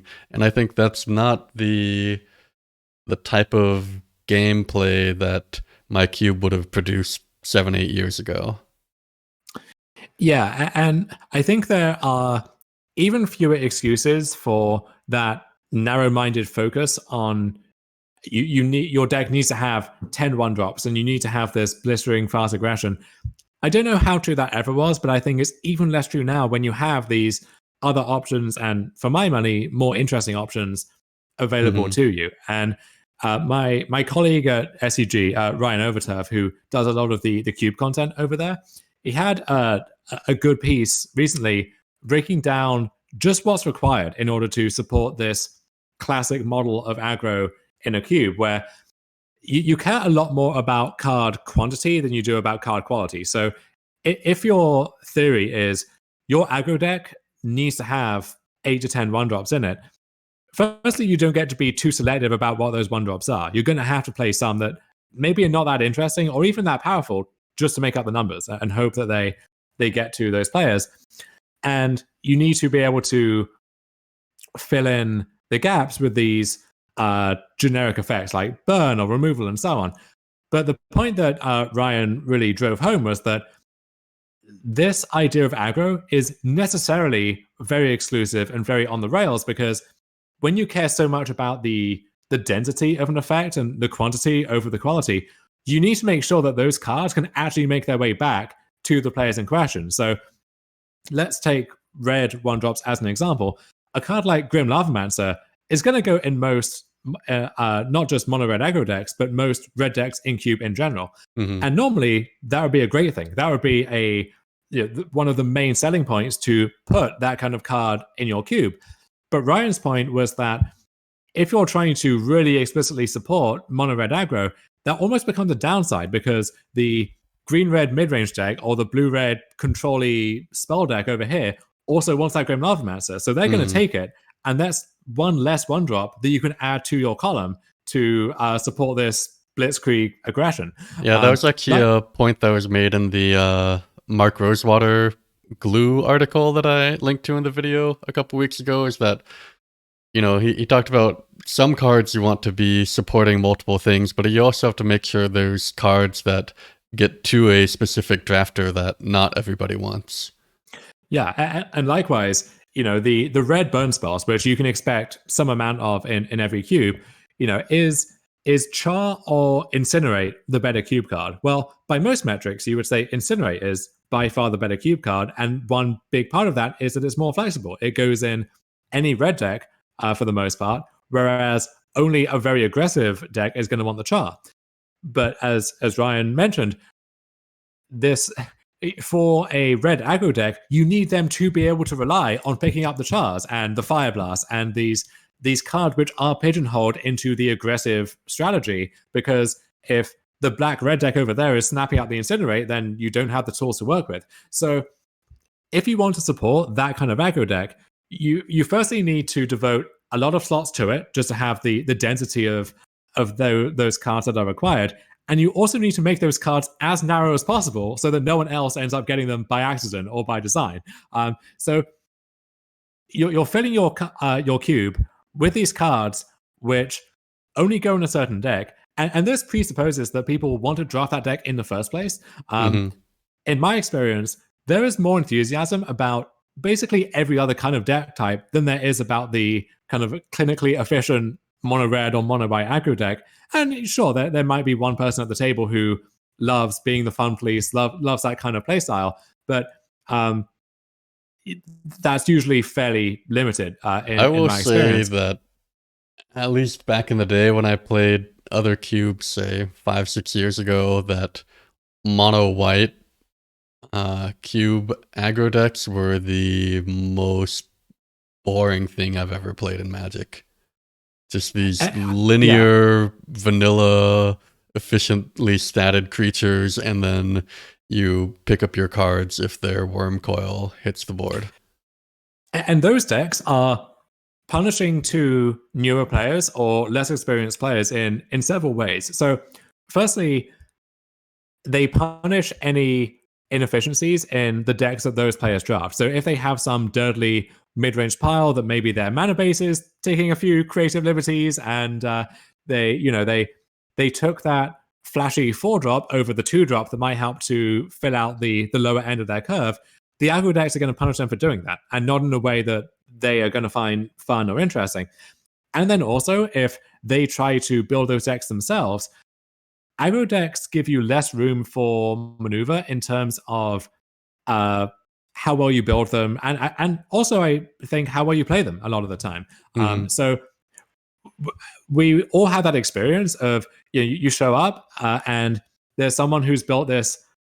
You can't really call it an aggro deck, but it's a deck that has like Savannah Lions on one end and then Angel of Serenity at the other end, and you know that deck is not going to perform well because it's not a coherent strategy. It's just a pile of cards, and that Savannah Lions is going to be useless in 90% of games. And the games where you do draw it and play it on turn one, the damage isn't going to matter as much because the rest of your deck isn't configured to maximize on that and exploit it. Right. So these aggro decks also have the effect of pushing out newer players and making the cube more exclusive. And the defense that you often hear is that the aggro decks play this important role in the food chain, where if you don't have aggro, then people just get to draft these dirtily slow control piles, and the slowest deck wins. You end up in this battle cruiser Magic, which, first of all, I don't know why that's a bad thing. You do actually need to show your work on that if you're going to enter that as a point in the discussion. But then also, for aggro to play that role, it does actually need to be drafted and to do that. So what I think actually happens most of the time is either nobody drafts aggro, and so you have all of these, Falcon Wrath Gorgers or whatever languishing at the end of packs, and no one picks them, no one plays them. Or someone does draft them, and maybe they go 3-0, they beat up on all of these inefficient decks, but people don't learn their lessons from that. People don't feel like, I am being regulated by this mono red deck and I need to build with that in mind. They think, I'm going to play the cards I want to play because this is meant to be a fun experience, and if I lose to mono red, that's not going to be fun for me, but maybe my other two matches are going to be fun instead. So if we're supporting these decks, it's very hard to unlock the fun which they're meant to add to an environment. They distort the dynamics of a cube format in ways that I think are very damaging. And also, they demand so much more space than any other deck that it becomes difficult to do anything else at the same time. And to clarify, the decks you're referring to are the 8 1-drop aggro decks. Yeah, exactly. And so if I said to you, and there are new threads about this on the subreddit or Cube forums all the time, if someone said, I want to support a tribal theme in my cube, I love goblins, my playgroup loves goblins, I want to have a goblin deck in my cube, the response every single time is going to be, that's too narrow, that you have to waste too many slots for cards that only go in one deck, and the cards aren't even that good, and this is a lost cause, you can't do this. Or if someone says, should I support Storm in my cube, what are the pros and cons of doing that? The con that's always at the top of the list will be, and rightly so, is that these are very narrow cards that lead to this unique play experience that can be alienating for people on the other side. And so you're kind of bloating your cube with these narrow cards, which maybe are not serving a useful purpose anyway. Do you think it's important to let new designers kind of make these mistakes, though? I do think it is, but I maybe would not respond in those terms myself, but my point is that those criticisms to me are far more true of the generic aggro decks that most cubes have had baked into them for years and years now, and in a more pernicious way, because those decks get a free pass because they're just assumed to be this necessary part of a cube environment, when that's not true, has never been true, and is less true now than it ever has been. And so I think, to me, that would be my first piece of advice for anyone who is kind of like stumbling across most conventional cube wisdom, is to unlock yourself from that mindset of what aggro needs to be or should look like. And that gives you so much more freedom to do so many more interesting things. And, you know, if I could go back in time and impart that wisdom to myself or to others, then I would 100% do it, because I wish I'd had that revelation ahead of time. All right, so we're going to dive into our mailbag a little bit, and let's try to briefly kind of address these questions. First question: do you cube on Magic Online, and if so, what's your favorite cube that you've played online? I do cube on Magic Online whenever the vintage cube comes back, or I usually do a draft or two, and then if there's some new themed cube, I'll give that a try just to see how I like that, and if there's anything I can glean from it. I find that the vintage cube, on top of the stuff I mentioned about, sometimes you just get sent to the Shadow Realm by turn 2 channel or something, is also just the goals are so different from my own that it's hard to appreciate sometimes. But then also, I think the fast mana, like the Moxen in particular, are such a bad place to put your power and to have be the best cards in a cube environment, where they're not even doing anything interesting by themselves. All they're doing is letting you just cheat the mana system of the game by casting all of your cards ahead of schedule. So I can at least appreciate the finesse if I lose to a busted reanimated deck or a storm deck or something in the vintage queue, because the person on the other side there drafted with this in mind, and they must be really excited because it all came together for them, so good for them. If I lose to a generic cube deck because they drew their Mox Ruby, and therefore all of their spells effectively cost one less, and I'm going third, if I'm on the draw, effectively, it's like, well, okay, what am I meant to take away from that? Where's the fun that's being had there, So I find Vintage Cube pretty frustrating there. And even when they bring back the other cubes, a lot of them don't seem to have any kind of explicit design goal in mind. So the modern cube, which we haven't seen in a while, it's just a pile of planeswalkers and interaction and generic creatures and so on, and that can lead to interesting games, but those games all feel the same as each other because that's by design. That's the entire point. And then you have a bunch of these individual spotlight cubes, which have so a few recent examples. There was a Teamer cube where there was a Grixis cube a while back as well. There's been a Jund cube, I think, where you take a shard or a wedge and you just confine yourself to that. And I think that's actually an interesting model that's worth exploring a lot. But a lot of the time, even if the original list for those was tight, well-constructed, you could tell what it was trying to do, the demands of a mass market cube for that audience, where it has to be larger, like that is an explicit goal that they're told you have to build a larger cube, and also you have to build with certain audience sensibilities in mind, means that it's easy for those to stray from their mission statement, and some of them you question what was going on there to begin with. So with the Teamer cube, there was a lot of really fun stuff going on in there. But then you also had like a tribal theme with a bunch of elves cards and some other stuff where, like, I don't know if this deck can ever come together. And if it does, I don't think it's even that good. So if you could reiterate on that cube, then maybe you'd swap out those parts of the design and you'd add something different in its place. But because the cube is submitted as this fixed snapshot in a cube design, any weakness in it is replicated and enforced. Yeah. But then also, any cube that goes on Magic Online is drafted an order of magnitude more times than any paper cube ever has been or ever will be, just automatically. Do you think a cube with your design sensibilities will ever be published on Magic Online?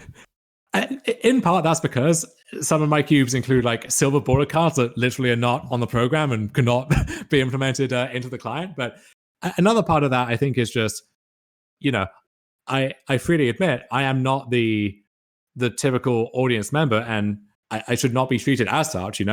Selfishly, I think it would be great if I had a cube that was designed with me in mind. I don't think they should do that from a business standpoint or from a gameplay standpoint necessarily. But do you think if like a Riptide cube were dropped on Magic Online, what do you think the response would be? It would depend which one, honestly, because I think we are at the point, even within the scope of the forums, where within the narrow cube island, we're like our own like little hamlet off the north coast somewhere. Even within that small community, there's a lot of disagreement over power level, what constitutes GRBS, which if you're not from the forums, you might not know what that means, but like game ruining bullshit. Some of us have a higher tolerance for some things than others. Some of us have attractions to different play styles, different cards. So I don't know if it's even coherent to say such and such is a Riptide cube at this point. Sure. But if one of them did go up, I think it mostly would be received pretty well. Although you will get the people who asked, okay, where are the tinkers? Where's the channels? Where's the stuff that I personally know and love from the vintage cube? And you're never going to please anyone. And if there is a flaw or just something missing from the design, the process of having your cube drafted this many times by this many people will expose that flaw. And so in that sense, it's the best testing process you could possibly ask for. But at the same time, it means that if you do have that perfectionism that I alluded to at the top, then you're not going to be fully satisfied because something will come out that you have to change and improve, and that might not be an easily fixable problem. Sure. Do you have a favorite set or block? So how much of this is nostalgia, I don't know, but the original Ravnica was what like really, especially some of the art and the flavor of that block was what really hooked me into the game, and I haven't left since. In retrospect, and Cedric Phillips and Patrick Sullivan, who is a professional game designer, have this podcast series recently where they go back and revisit some of these older sets, and they went through the Ravnica block and exploring some of what really worked and some of what really didn't work. And a lot of that block has not aged especially well, but it has a sound to it that has stuck with a lot of people and gave it a kind of free pass. And in that sense, I think I was lucky because I came up in an era of design that was very easy for me personally to get attracted to. So we had Kamigawa, Ravnica, and then Time Spiral was what really moved me from someone who was, a casual observer and enthusiast to, I really want to dive into this game as much as possible because I want to understand all of the backstory here and all of the subtle references on these cards, the in-jokes and so on. And also, some of these designs are so wacky that I want to put my deck building skills to the test and really see what I can do with these. Yeah. So maybe the answer is Time Spiral, honestly, and that block. And there have been some good sets since then, but those will always hold a special place in my heart for sure. Okay, you've mentioned a couple. Do you have a common piece of cube advice that you think is bad and or misunderstood? I would say so in terms of cube design, the aggro thing that I mentioned, I don't need to relitigate that again, but that would be my go-to answer there. In terms of actually drafting and playing cube, I think a lot of, especially cube content creators, massively overvalue fixing, and specifically fixing under the guise of staying open. So what you'll see often is pack 1, pick 2, pick 3. Someone will take a polluted delta, let's say, over a strong card in a color or maybe even a decent artifact, because this helps me stay open. I don't want to commit to anything yet. And, down the line, if I pick up the right dual land or something that's going to let me splash a color and so on, in reality, when you're doing that, you are effectively taking a narrow gold card that only works with other gold cards. So let's say I take that polluted delta. If I end up in any color combination other than exactly blue-black, that will not be direct fixing for me. I need to pick up some other piece in order to connect the dots there, whether it's a dual land that has a basic land type and it has to have the right basic land type to make all of that work. And if my blue-white deck wants to play this polluted delta, maybe the Hallowed Fountain does come along, but it's in the same pack as the Wrath of God that I really need for my blue-white control deck, or the good blue-white gold card, which is the entire point of needing this good mana base in the first place. And so you commit yourself to these further sacrifices with no guaranteed payoff. And even if that all comes together, you need to be sure that what you're getting in return for those speculative picks, and it is picks plural most of the time, you need to be sure that the juice is actually worth the squeeze there. And often I think it won't be. And you see this overemphasis on that within the Cube community, I think, because people love to see decks that try splashing all of these wacky cards and so on. And the content ecosystem really encourages that kind of experimentation, because do you want to see someone draft this paint by numbers blue-white deck yet again? Or, hey, we've picked up this sneak attack, so let's try splashing red and let's try getting... We'll find an Eldrazi and we'll work that in there, and we've got all of these cool combos we can tie together. I personally would find that much more exciting to watch than, okay, well, this is a generic blue-white mid-rangey control-y soup deck that I've seen for the 20th time. Like, who even cares about that, right? So if you're just looking to win, and I think this is a dynamic that I'm looking to highlight in my coverage for the Cube thing this weekend. When you have players cubing with a lot on the line, what do they do? What are their priorities? What are they honing in on and trying to maximize? And I think that often looks very different from if you are watching someone stream the Vintage Cube, or if you're on a Discord call with your friends and you're cubing yourself. Like, the priorities are really very different there, I would say. All right. Somebody on the forums asked, what would be Dom's secret lair? So if you had to release a 3 or 5 card set, what would those cards be?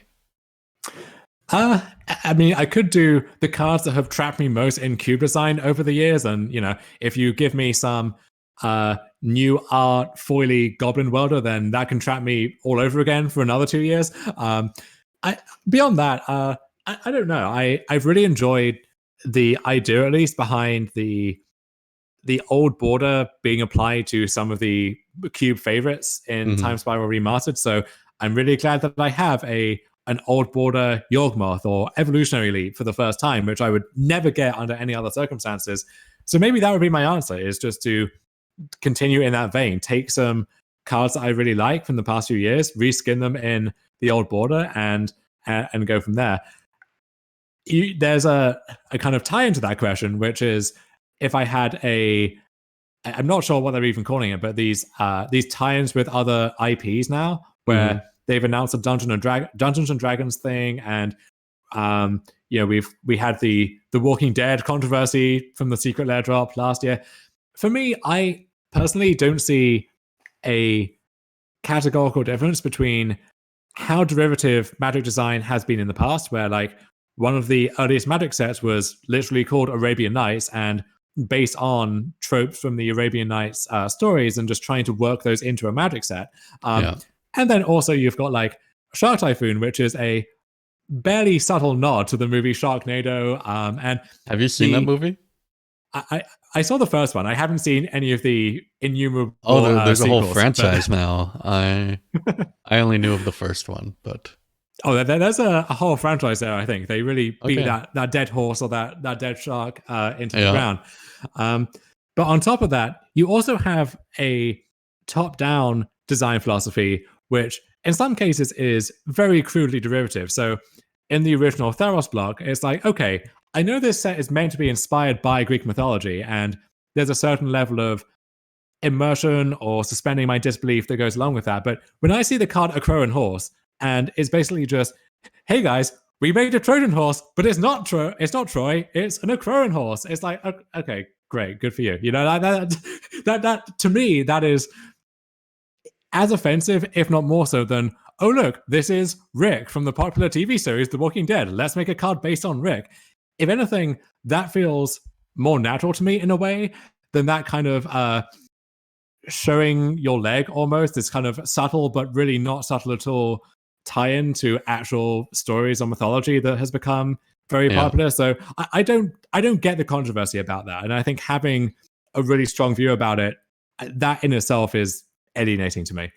Well, people like having really strong views on things. So. They sure do, yeah. Okay. I saved this for last because we already talked about how we are a sub-community inside of a sub-community. Let's subdivide it a little further. I want to, just for my own sake, talk to you about Survivor. Okay. So you, at least in the past, maybe you, I mean, not this year, probably had a Survivor podcast. And I mentioned earlier that I used to work at Major League Gaming, so you can probably guess which season I started watching Survivor again with. Was it the one that Kenny was on? Yeah, that was Gabon. It is kind of funny that they gave him the name Kenny because, as far as I know, that is the only instance in which he's ever been referred to as Kenny. His tag within Smash was Ken. On Twitch, he's Ken. I've met him in real life. I've never heard anyone call him Kenny. I think his Chiron on screen on the show was Ken, but some of the people out there just called him Kenny, and I guess he didn't bother to correct them. Yeah. Are you still doing the podcast? I am. As you say, it's that part of it, like the covering whatever season is airing live, is necessarily on a hiatus at the moment. But we've always tried to branch out into other things, other TV, other pop culture, current affairs, just whatever takes our fancy, really. Mm-hmm. And at the moment, we've to pass the time under COVID, this long off season, we've come up with this new format, which is basically each episode, so one every week, normal, and then a bonus Patreon one every week. It's this split format. So half of it is a topic about TV, normally reality TV, and then the other topic is something completely different. So we did an episode on what it's like to live under the monarchy, which is maybe aged, I'm not sure, well or badly, given the recent events with Harry and Meghan and so on. So might be worth doing a follow-up episode on that. We play kind of games modeled after various like British panel shows, which are one surviving national export at this point, it looks like. So we try and add some variety in there. It's not as impossibly niche as a Survivor podcast sounds. Yeah. And what was your short take on Winners at War? Loved seeing Tony win. I again didn't think he could do it the first time. Certainly didn't think he could pull it off a second time, but I was proven wrong yet again. I thought the season as a whole was not as good as I maybe hoped from the all-winner season. What could be on paper the most iconic season you could possibly hope for on Survivor. It felt a little bit flat to me. To me, it fell off a bit once Rob, Parvati, and Sandra were all out, because I was surprised already that they lasted as long as they did, but then once they were gone, I felt that, I don't know, some of the tension was let out of the season. It did not help that the old school contestants got completely massacred. That's for sure. But also you have this focus on twists at the expense of organic gameplay, and then the editing style in recent seasons often kind of leaves a lot of things out, or just like zigs and zags in a fairly disjointed way. And so even when the events of that in-game cycle themselves are interesting, often they're not presented in a way that it really works for me. So it feels like it was a bit less than the sum of its parts. The raw material could have been a lot better, and then also it was hampered by, as you say, all of the old school players going out early, all of the new school players surviving, and not to take anything away from them, a lot of them are interesting, but part of the real draw to the season for me is I want to see this person who played 10, 15 years ago to see how they've changed, how their game has changed, how the game has changed around them, whether they can adapt to that. And it felt like that exploration just never really happened this season. Yeah. I guess there are some parallels to Cube where there is mass appeal to this twisty sneak attack style survivor, where I don't know if we're going to see any traditional 16 players, 2 tribes, no tribe swaps seasons coming down the pipeline. No, I think that is definitely a relic of the past. And if that somehow does come back again, it's going to be the season will be billed explicitly as this is a back to basic season. This is a look into classic Survivor, what the show used to be, versus we're doing this format because it works and we have proof that it worked from the first 20 or so seasons. And we're going back to that because we're going back to that formula. It's going to be a one-off thing that is meant to highlight the contrast between that and what the show is now. Yeah. Okay. I hear that my baby is now awake, so I should probably start to wrap things up. This is about past my bedtime anyways these days. We have a 5-month-old at home. Thank you for coming in. Thank you everyone for watching. We've gotten some very interesting answers from Dom, and I think if you're up for it, I'd love to have you back to chat some more sometime, or do some set previews, that sort of thing. Yeah, 100%. And would also be down to come along and battle. If we draft some decks from whoever's cube and we get to battle on Magic Online, would always be down for that too. Yeah, definitely. We you've probably caught it, but we now have 2 accounts with cube cards loaded onto them, so we can cube without dealing with the Magic Online trading interface. Yes, I don't know which of Riptide Lab and Rip Lab is the authentic one that we should be rooting for, the hero in the story rather than the villain. Yeah. Or if this is maybe it's just a Spider-Man meme, where both accounts like pointing at each other with identical avatars on them. Yeah. And thank you to the viewers. Feel free to follow the channel if you want to get some notification the next time Dom is online. And whatever time zone you guys are in, have a nice day, and we'll see you around.